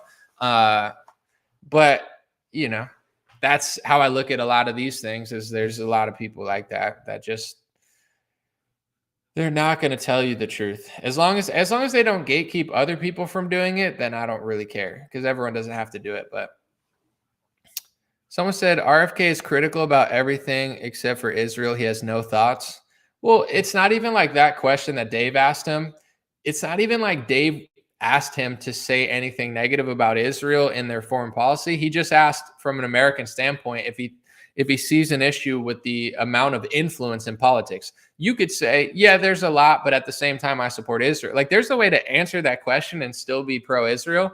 But RFK chose to freeze like a ice pop and say, I'm not a politician. Oh, la, la, la, la, la.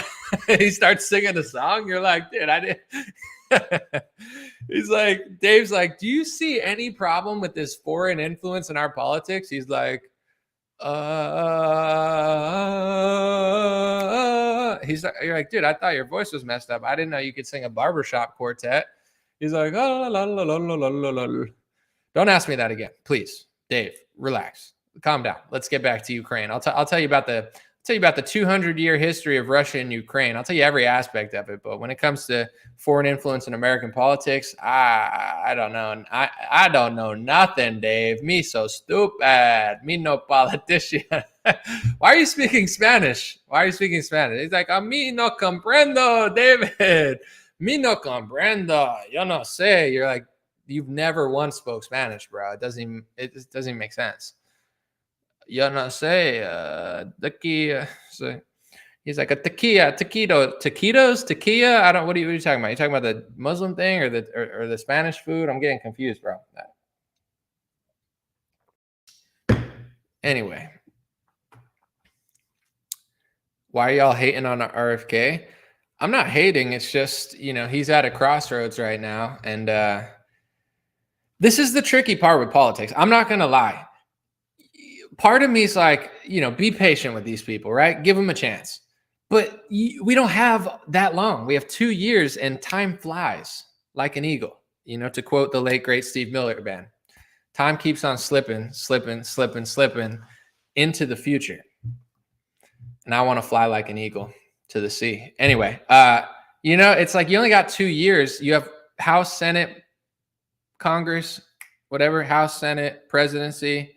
Even got the Supreme Court. It's like it's time to rock and roll. Like you give these people too long, and like they go through phases. It'll be like, don't challenge me. This is the Trump term for me, his first term, right? This is how I saw it from a journalistic perspective.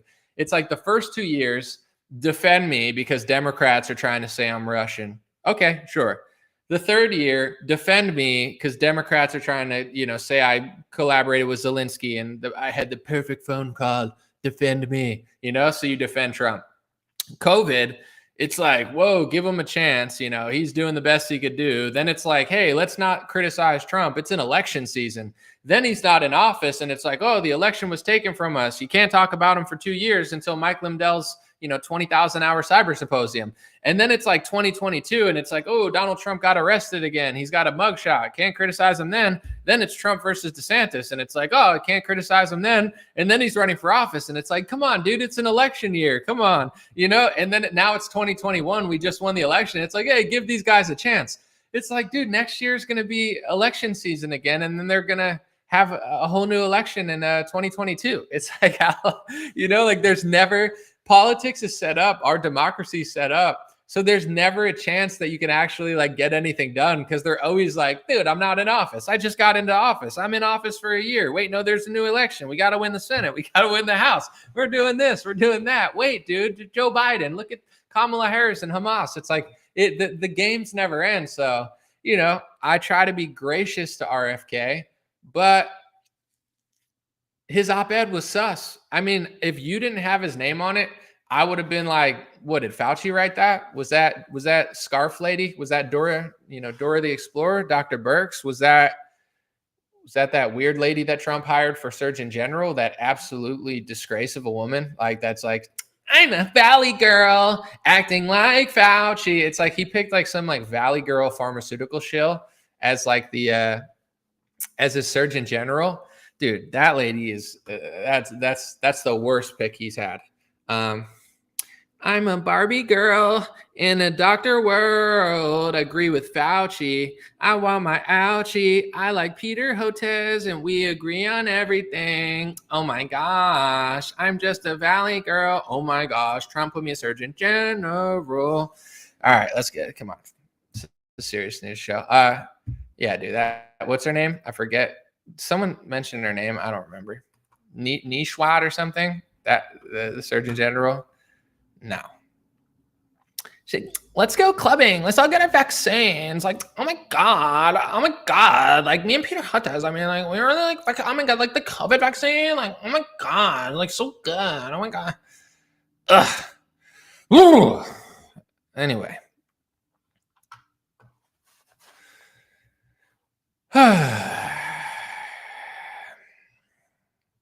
Funny bit anomaly, thank you. I think I'm funnier than SNL, but I don't take pride in that. Like, I'm so much funnier than SNL. That's like being like, I'm funnier than that homeless guy like passed out on the street. Like, they're not funny. They do one like semi-racial joke and everyone's like, it's back. Dude, that was like a less funny version of how Key and Peele did it like 10 years ago. They did the whole like watching the news thing where it's like like black and white people being like, oh, that criminal was black, that criminal was white. Like, everyone's like, SNL's back. They're back to doing racial comedy. Bro, go watch Key and Peele Black Ice. Key and Peele Black Ice is literally a funnier version of that same skit 15 years ago. And Key and Peele are not even that edgy. And that was edgier and way more edgy than like the SNL version was like liberalized and it wasn't even that funny. So it's like, oh, they're back. They're not back, bro. I have no equipment here and I'm funnier than them. It's not back.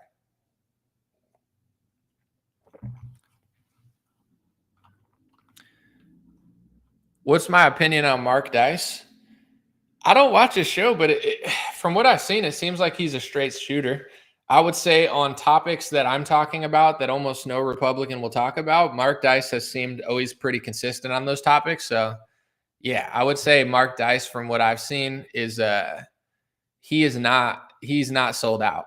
It looks like he's able to be honest about these topics. One time he flagged me for a copyright strike on my channel. I was like, dude, he's like very sensitive with the copyright. So I was like, calm down, Mark Dice, relax, bro. I was trying to promote you, but yeah, no, that's just a side note. With that being said, I've heard him talk about all these topics that I talked about today. He tells the truth about them, usually, from what I've seen. But yeah, I haven't seen his videos in a while. Anomaly is the truth when you don't get disturbed by ads while watching his content. I don't control the ads. I mean, I could turn them off, but then I'll be broke. No, but I bought the YouTube ad thing, so I don't see any ads. I watch YouTube videos so much they were annoying me, so I bought. Not to really, I don't like Google, but I don't know. I couldn't deal with 1,000 ads when I watched videos for hours, so I don't even know how many ads I have because I don't see them on my channel personally. Thomas Massey's the realest one for sure.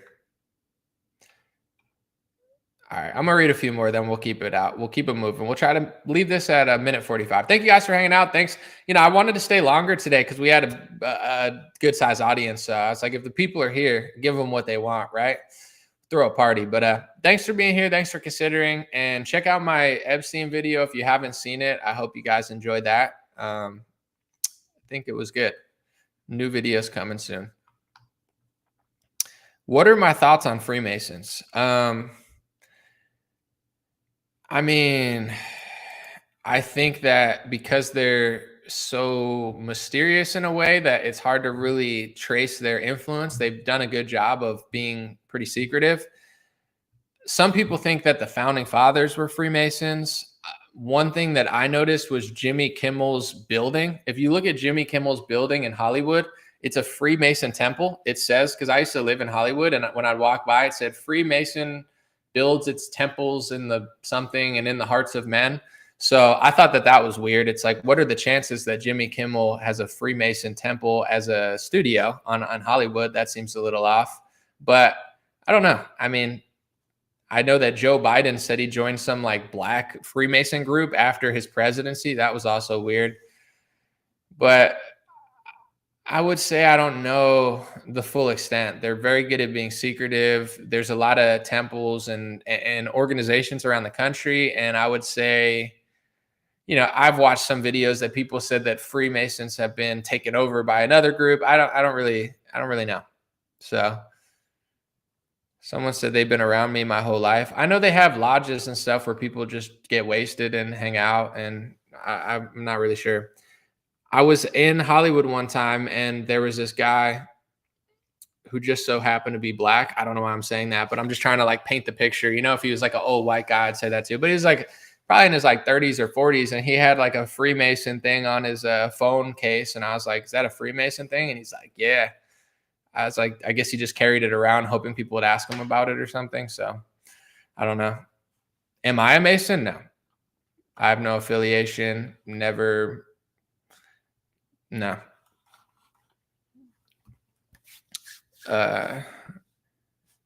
Someone said Masons are subverters. Get lodged. Don't feed the trolls. I don't know if people are really trolling. Someone just asked me a question. I wouldn't consider that a troll. Have I heard of the police state in Atlanta? No, I don't. All I know is that airport is very busy, but I don't know much about Atlanta, nor do I really want to. No offense, Atlanta. It's just not a destination that seems that appealing to me. Are they low-key censoring me again? I don't think. I mean, maybe, but not that I see.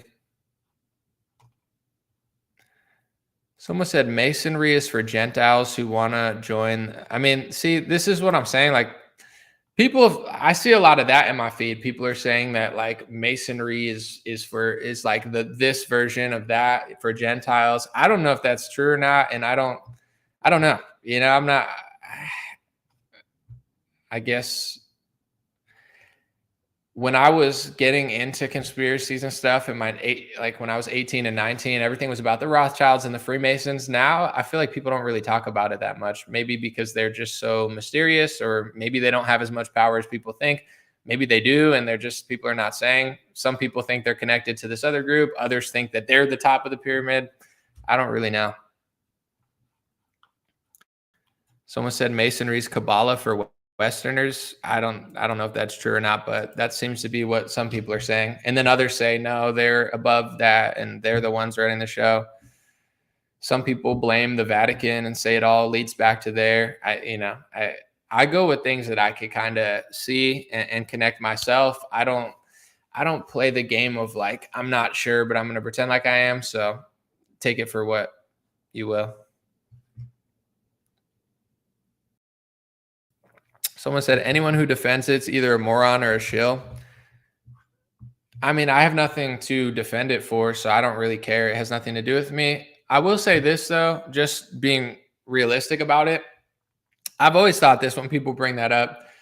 If you look at like the Catholic Church, the Vatican, right? The Pope is a powerful figure. But if you're like the pastor at a local church, or you're like I guess it wouldn't be pastor, but if you're the head person at a Catholic church in your community, it doesn't necessarily mean you're connected to the Pope. Like, you don't have that much power. You know, like 99% of Catholics don't have power. Like the powerful people are the ones in Vatican City, and they're the ones making these massive decisions. So, you know, I love Catholics, but it's like I would never blame every Catholic for what the Vatican's doing. Whether people want to admit it or not, Freemasonry is like that as well. I'm pretty sure they have lodges everywhere. There's probably like millions of people and millions of men that are in it, but they're not all like doing a Jimmy Kimmel show in a Freemason temple in Hollywood. Like they're not the highest level of whatever that is. So, I think because it's so mysterious that people they want to act like everyone doing that is doing it. So I would assume it's similar to a church. It's not a religion, I don't think, but it's just like, you think every person at every lodge is like running the world? Probably not. They're probably just broing out, or I have no idea. So that's just my thoughts. I have unpopular thoughts about Scientology too. I used to live in Hollywood, and just for the record, I'm also not a Scientologist. I have no affiliation with them, but I knew Scientologists because there were so many around, and I don't know, they were against pharmacy pills. They cleaned up my neighborhood. Like I know there's so much propaganda against Scientology. Because if you think about it, it's really weird. Like they made their own religion. They own a lot of stuff. God knows what they're doing. I have no idea. But I don't know. I'm just so outside the box. I've never like hated them. Like it's so mainstream to hate Scientologists. It's like, oh, they're the worst. It's like, yeah, everyone says that. Sure. I don't know. They cleaned up my neighborhood. They did cleaning sessions. They fought pharmaceutical companies. I didn't mind them. I'm not in them. I never joined them, but I don't mind them. It's like if I live in a community that has a bunch of filth everywhere and Scientologists are cleaning it up, and this one lady that had a bunch of ex-criminals would clean it up too. It's like, that's what I see. I see the Scientologists cleaning my neighborhood, and I see this lady with a bunch of ex-criminals cleaning my neighborhood. And I'm like, oh, thank you guys for cleaning. Like, I'd be like, I appreciate you guys. So someone said Scientology is structured like the degrees in Freemasonry. Yeah, I'm sure it is. I guess I don't want to join it. I don't want to pay them. I don't want to get extorted or, by them or whatever. Like whatever they're doing, it has nothing to do with me. I'm not a Scientologist. I'm not a Freemason. I'm just observing. I didn't mind the Scientologists when I was in Hollywood. Just listen to Leah Remini. Another unpopular opinion. I did listen to her, and I don't know. I'm not saying she's wrong, but she's like, I had nothing. I went there. I learned acting classes. I became a famous actress. It's like, okay, so they helped you act. They give people really good courses there. I'm not saying it's the bang's worth the buck. Like you go in there, you do some stuff, they give you some stuff, and then it's hard to get out. I understand that. I'm not justifying anything they've ever done. I have no affiliation with them. I'm not a Scientologist. But listening to Leah Remini, it's like, they definitely helped her. You know what I'm saying? I don't think she would have been a famous actress without them. That now this does not justify everything that they've ever done to this lady, but it's like, she didn't even I don't say I lived her life and did all that.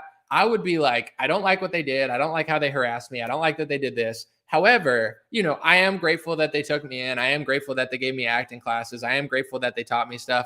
All the Scientologists I've ever known, they have great eye contact. They have great energy. Like they're teaching these people social skills. Like I'm an observer, right? I see this stuff. They're very high level. A lot of the Scientologists, they're very like looking at you, talking, like they're giving their people courses in how to like, be a likable person, how to network. So it's an interesting thing.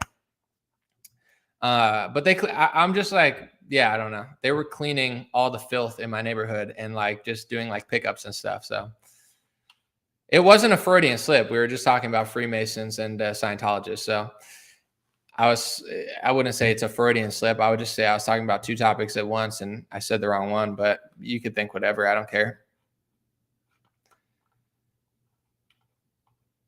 Someone said they've done a lot of bad things to people in their group. They're very tyrannical in behavior.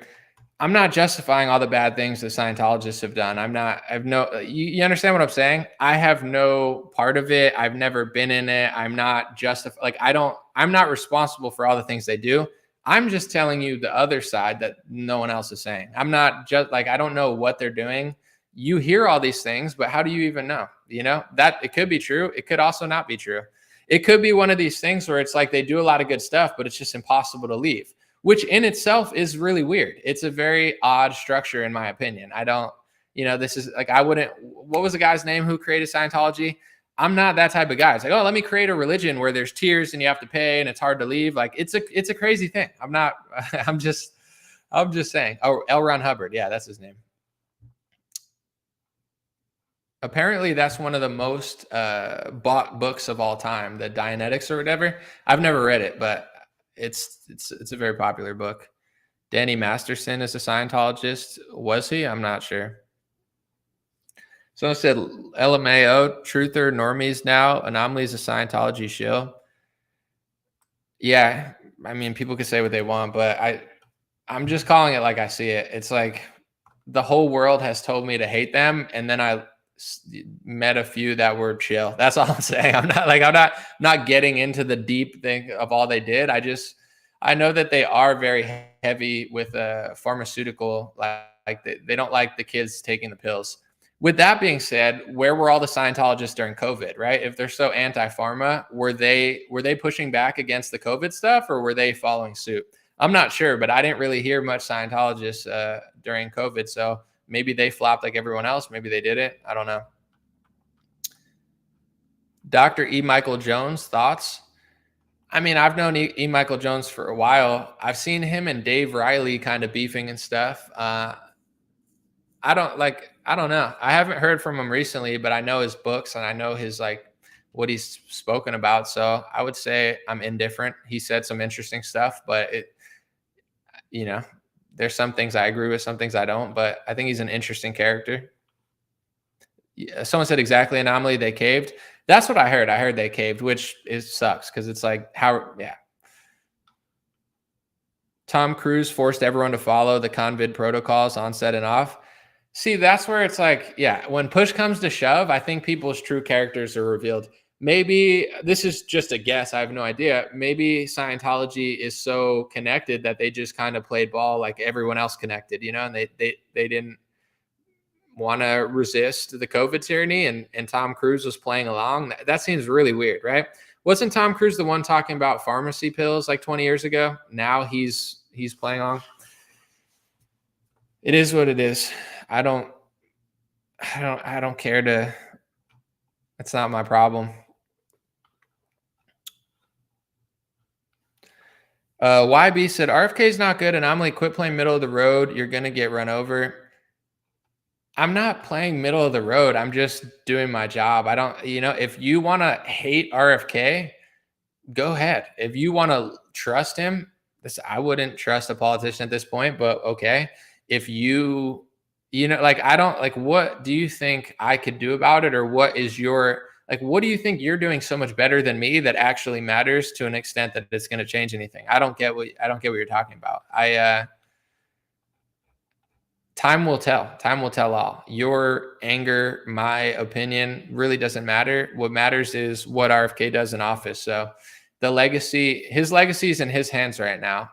If he wants to come through and do great stuff, then he'll be remembered as an American hero. And if he wants to flop like a fish, then he'll be recognized as a coward and a sellout. So, his legacy is in his hands. I wish him the best. It's not middle of the road. I just think I treat other people the way I want to be treated. I try to treat people with grace and consideration the same way I would like people to treat me. And I don't know you personally, because I didn't even see your name and stuff in the comments, but it's like certain people that act certain way about others, it all comes full circle. So you got to make sure you mean what you say and you say what you mean, because I've seen people that consider themselves truthers lie and make up stuff about me, and they're not even right. So it's like, if they're willing to lie about me because they're angry and emotional, who else are they willing to lie about? Just because you're right about a few topics doesn't mean you could just be wrong and angry about everything. So, I would say this is a huge red flag, just like a few other things, but I'm giving him grace and consideration like I give everybody. It's not playing middle of the road. It's just who I am and how I think about the world. So if you think about it differently, good luck. Someone said, I met a lady that said Scientologists burned her legs for wanting to get out and showed me the scars. I don't know if that's true, but Know Me B is saying they met somebody like that. I mean, that's a really crazy personal experience you had. Never had that experience, so I can't speak on it, but that would be wild if it were true. Catherine said, blessing Anomaly for holding their feet to the fire. More people are listening now. I'm never going to cave on these topics. I have a certain energy about it. So everything at this point, I'm trying to be effective. So when I oppose what RFK is doing, I'm going to do it, and I'm going to do it in a calculated manner. I'm never going to cave. I'm never going to lie. It's just some people want you to do it their way. I'm doing it my way, right? I'm not doing it the way you are. I'm doing it the way I am. It's necessary. There's a difference between hating and not being patient and being, understanding our power. I'm balancing the two. Be respectful, be a little patient, but at the same time, let these people know that we're not in the business of just getting lied to again and being tricked. We don't need RFK doing mountain selfies, posting Fauci op-eds. Like, that's not, if he wants to do that or he thinks he has to do that, that's on him. Me personally, you're never going to see me write an op-ed like that, because we all have to deal with certain things in this world, but I don't care what the consequences are. I'm not writing an op-ed like that. So if he does, like, who is this guy? What else is he willing to do? So it's a tough position he's in. Everyone makes their own choices. I was not a fan of the op-ed, and it makes me trust him even less than I did yesterday. So someone said RFK is a Freemason like Trump. Possible. I don't know. Someone should ask him in an interview. Has anybody ever asked people if they're Freemasons like Trump or RFK? Do you guys know if that's ever happened? Because here's the thing: if they're not, they could just say no. If they are, they could just say yes. It's like, I'm Christian. They could say that, but I've never seen anybody ask that. I think it would be an interesting journalistic question. Are you even allowed to ask that? Like, will they let you in certain places to ask these questions?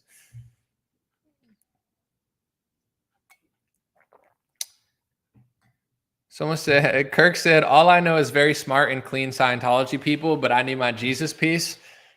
I feel the same way as you, Kirk. I know a lot of real ones, or at least cool people in there, but it's not my group, and I need my Jesus piece too. Well said. I agree with that 1,000%. I know some impressive people that affiliate with that, but it's, that's for them to decide. Someone said Trump just worships himself and money. I don't know about that, but it's possible.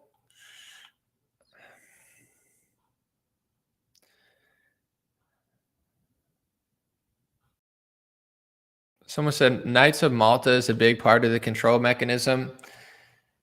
I definitely think all these groups play a role. I don't disagree. I just think, at least for what I do, there's so much information available like that you could start connecting the dots without being mysterious about it. That's just how I feel. Like, when I was younger, I was like, maybe it's them, maybe it's that. The more information we have, the more we could see who's paying people for what. To me, there's one clear, massive thing going on. Like, whether people want to say it's secretly these people behind the scenes, could be. I mean, I'm not going to rule anything out, but to me, like, they're not passing speech laws in my country for the Knights of Malta.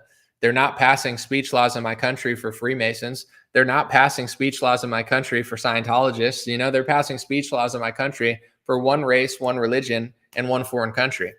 So, these are the things I talk about. These are the things I could connect the dots. I can notice how they're happening. I just don't. Personally, I don't see the inspiration or value to just deal with like mysterious hypotheticals that I can't really trace together, when what's really going on is like pretty clear now. I don't have to be mysterious about it, because I could just trace all these moves, like between the speech laws in America, Epstein, basically control over both media companies, banking to some extent. I mean, you're not supposed to say that, but banking, all the foreign wars that they fought in our lifetime, like, all of these things connect to one situation. So it's like, to me, I'm not stopping people on their desire to research certain stuff, but it's like, to me, to be like, it's the Knights of Malta. Maybe, sure, if you want to say that, but it's like, you don't notice the connection between both political parties, both donors, the media, all the foreign wars we fought, Zelensky, all the countries that never get foreign aid stopping flowing to them, who's compromising our politicians, how they're selling out our First Amendment. Like, no, that's not the interesting, obvious angle. It's like, to some people, sure, but I don't see it, or I don't. I think that part's pretty obvious. Someone said, looks like they're trying to silence you. Who looks like who's trying to silence me? Why do I downplay E. Michael Jones? He's on the forefront. I'm not downplaying him. Like I said, I'm familiar with his writing. I'm familiar with his, interviews and stuff. But I guess he's not like the be all end all for me. I don't know what to tell you. I wouldn't say I'm downplaying it, but he's one person who's talked about this stuff. But, I guess he's gotten in a lot of fights with other people who talk about this stuff. So I'm just kind of observing it all. There's other people who've also talked about this for a long time and they end up getting in conflict with him to some extent. So I don't know. I'm not downplaying him at all. I like, do you want me to act like I'm a bigger fan than I am or something? Or I'm like a super fan and he changed my whole life? I don't know what to tell you. Like, it's like, I think he makes a lot of interesting and bold and brave points, but then also on certain topics, I don't agree with everything he says. I don't know what to tell you. That's just the truth. It's not downplaying it. I'm just trying to be honest about it. Did I see the Trump Gaza video? I did. I did not like it. I thought it was very distasteful and gross and also weird. They had like bearded ladies and stuff dancing around. It's like, it was really weird. I don't know. I don't know what he was trying to do with that, but it's like, is he suggesting they slaughtered tens of thousands of civilians so they could have dancing bearded ladies in Gaza? Like, I don't know who that video is for, but it wasn't for me. All right, we'll do a few more. Do I know a guy named Curtis? No. Ring any bells? No, it does not. Sorry. Please do the Dan Bongino impersonation about not right now. I should have ended this like 10 minutes ago, but I'm enjoying myself. Someone said I got axed from commenting. I see your comments, so I don't think you did, but maybe. Let's see. Let's do like three more questions or comments, and then we'll end on that note. Thanks for being here. Like always, you can listen on audio podcasts. I'll usually put this out, do more videos like I did the last one. Check out that one if you didn't see it. So I look at USA debt like Wolf of Wall Street seems fishy. I don't want to do my Ben Shapiro impression right now. I don't have the energy I had 2 hours ago. I'm fading a little bit. I need to get my cardio up, but yeah, I'll maybe next time.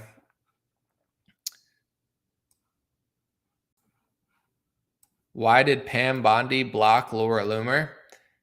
I have no idea, but I can't say that's a pressing issue to me, but I don't know. You got to ask Laura or someone around there. The Bernie impressions are cool. Well, thank you guys for liking all my impressions. I appreciate it. I'm just out here winging it. I kind of test things live. I don't ever practice my impressions. It's not like I sit there trying to do them. So when you see an impression live, just know I'm spitballing it like right off jump. So maybe I'll practice them and get better because it's just. Let's see. I love the Sabbath, my favorite day of the week. I slow it down. Sounds good, Kirk. You're funny, said Aaron. Thank you, Aaron. Appreciate it. I think so too. I think I'm hilarious. So we have that in common. Thanks. Do you think they're doing the Blake and Ryan stuff as a distraction? Who do you mean by they? They meaning like the mainstream media? They meaning like Candace Owens and people who are covering it, or Brett Cooper? Do I think the mainstream media is doing the Blake Lively stuff as a distraction? I don't know, because I've never seen anything about it. Do I think Candace Owens and the girls in conservative media are doing it for a distraction? I don't think so. I just think they're girls and they like gossip, I think when you do politics all the time, it just gets boring. Like for me, I like sports. I'm going to do, once I have my setup, I'm going to do a lot more funny videos that are light. I'm never going to stop being honest. It's just like, it's just boring sometimes. So you understand, for women, it's like, let me talk about this Hollywood gossip. Like they instinctually just love that. So is the media doing as a cover up? Maybe. I'm not following. Is Candace doing as a cover up? I doubt it. I think she probably just thinks it's interesting. Like women love, those little like magazines. It's like Blake Lively, and women are like, ooh, I got to get 5 of those at like, at ShopRite. Like, I feel like women just love gossip. How about the Kanye shirt recently? He's definitely pushing the boundaries. I mean, I haven't been really following all his escapades, but he's definitely pushing the boundaries of what is acceptable. And yeah, I don't know. I'm not really following the whole bit, but just roughly seeing things in my Twitter feed every couple of days. Someone said, you were a big help when all the QAnon crap started coming out 4 years ago.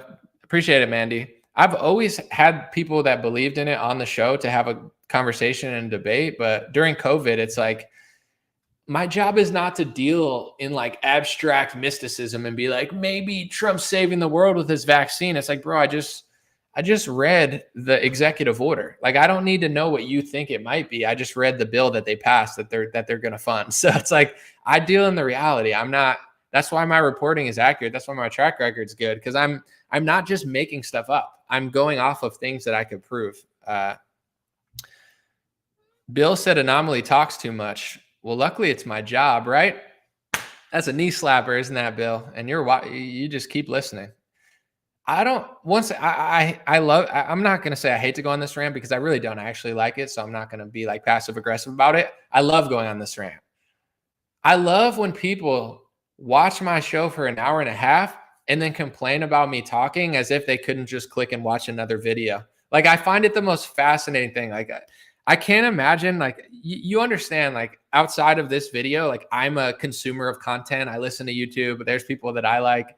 I can't imagine going in someone's live stream and being like, you're talking too much. It's like, bro, it's the internet. You got YouTube, you got Spotify, you got Facebook, you got TikTok. You can literally type in any word and find anything on this website. You're on YouTube, bro. You could search sharks, biting, people. I don't know why you do that. You could find like bear attack. You could do like, girl dances with her dog at a dog show and the dog jumps through a hoop. You could watch any sports highlights, the greatest Michael Jordan, the greatest of Steph Curry. You have the whole world, every song ever made at your fingertips. You can do anything you want on the internet. Yet you sit in my live stream and tell me I'm talking too much on my own show. What is the psychological, what's going on? What's going on, my guy? At what point do you just, like, imagine I'm just watching a YouTube video and I'm like, damn it, this guy just won't shut up. It's like, bro, at any moment, you could stop the show and watch another show. On that note, I'm going to stop the show, not because of you, but I'm just getting tired. I got some stuff to do. So appreciate you guys. God bless you. Have a beautiful day. I'll be back soon. And yeah, I'm excited for the next chapter of my videos. And I'm not going to talk about it. I'm just going to be about it because it just gets old. Like, I'm doing this, I'm doing that. It's like, yeah, whatever. Just do it, bro. Like, we don't need to hear about it 100 times. So I get it. Let's do it. Appreciate y'all. Have a good day. I'll be back very soon. Hopefully you enjoyed this video. Hey, what's going on, my friends? Just a few ways to stay in touch and support if you'd like to. The first way is dreamrare.com. We have blue beanies, black beanies, pink hats, other colored hats, freedom versus tyranny shirts, stay blessed long sleeve, God is great long sleeve, and lots of more cool items coming soon. Dreamrare.com. Check out the shop to support.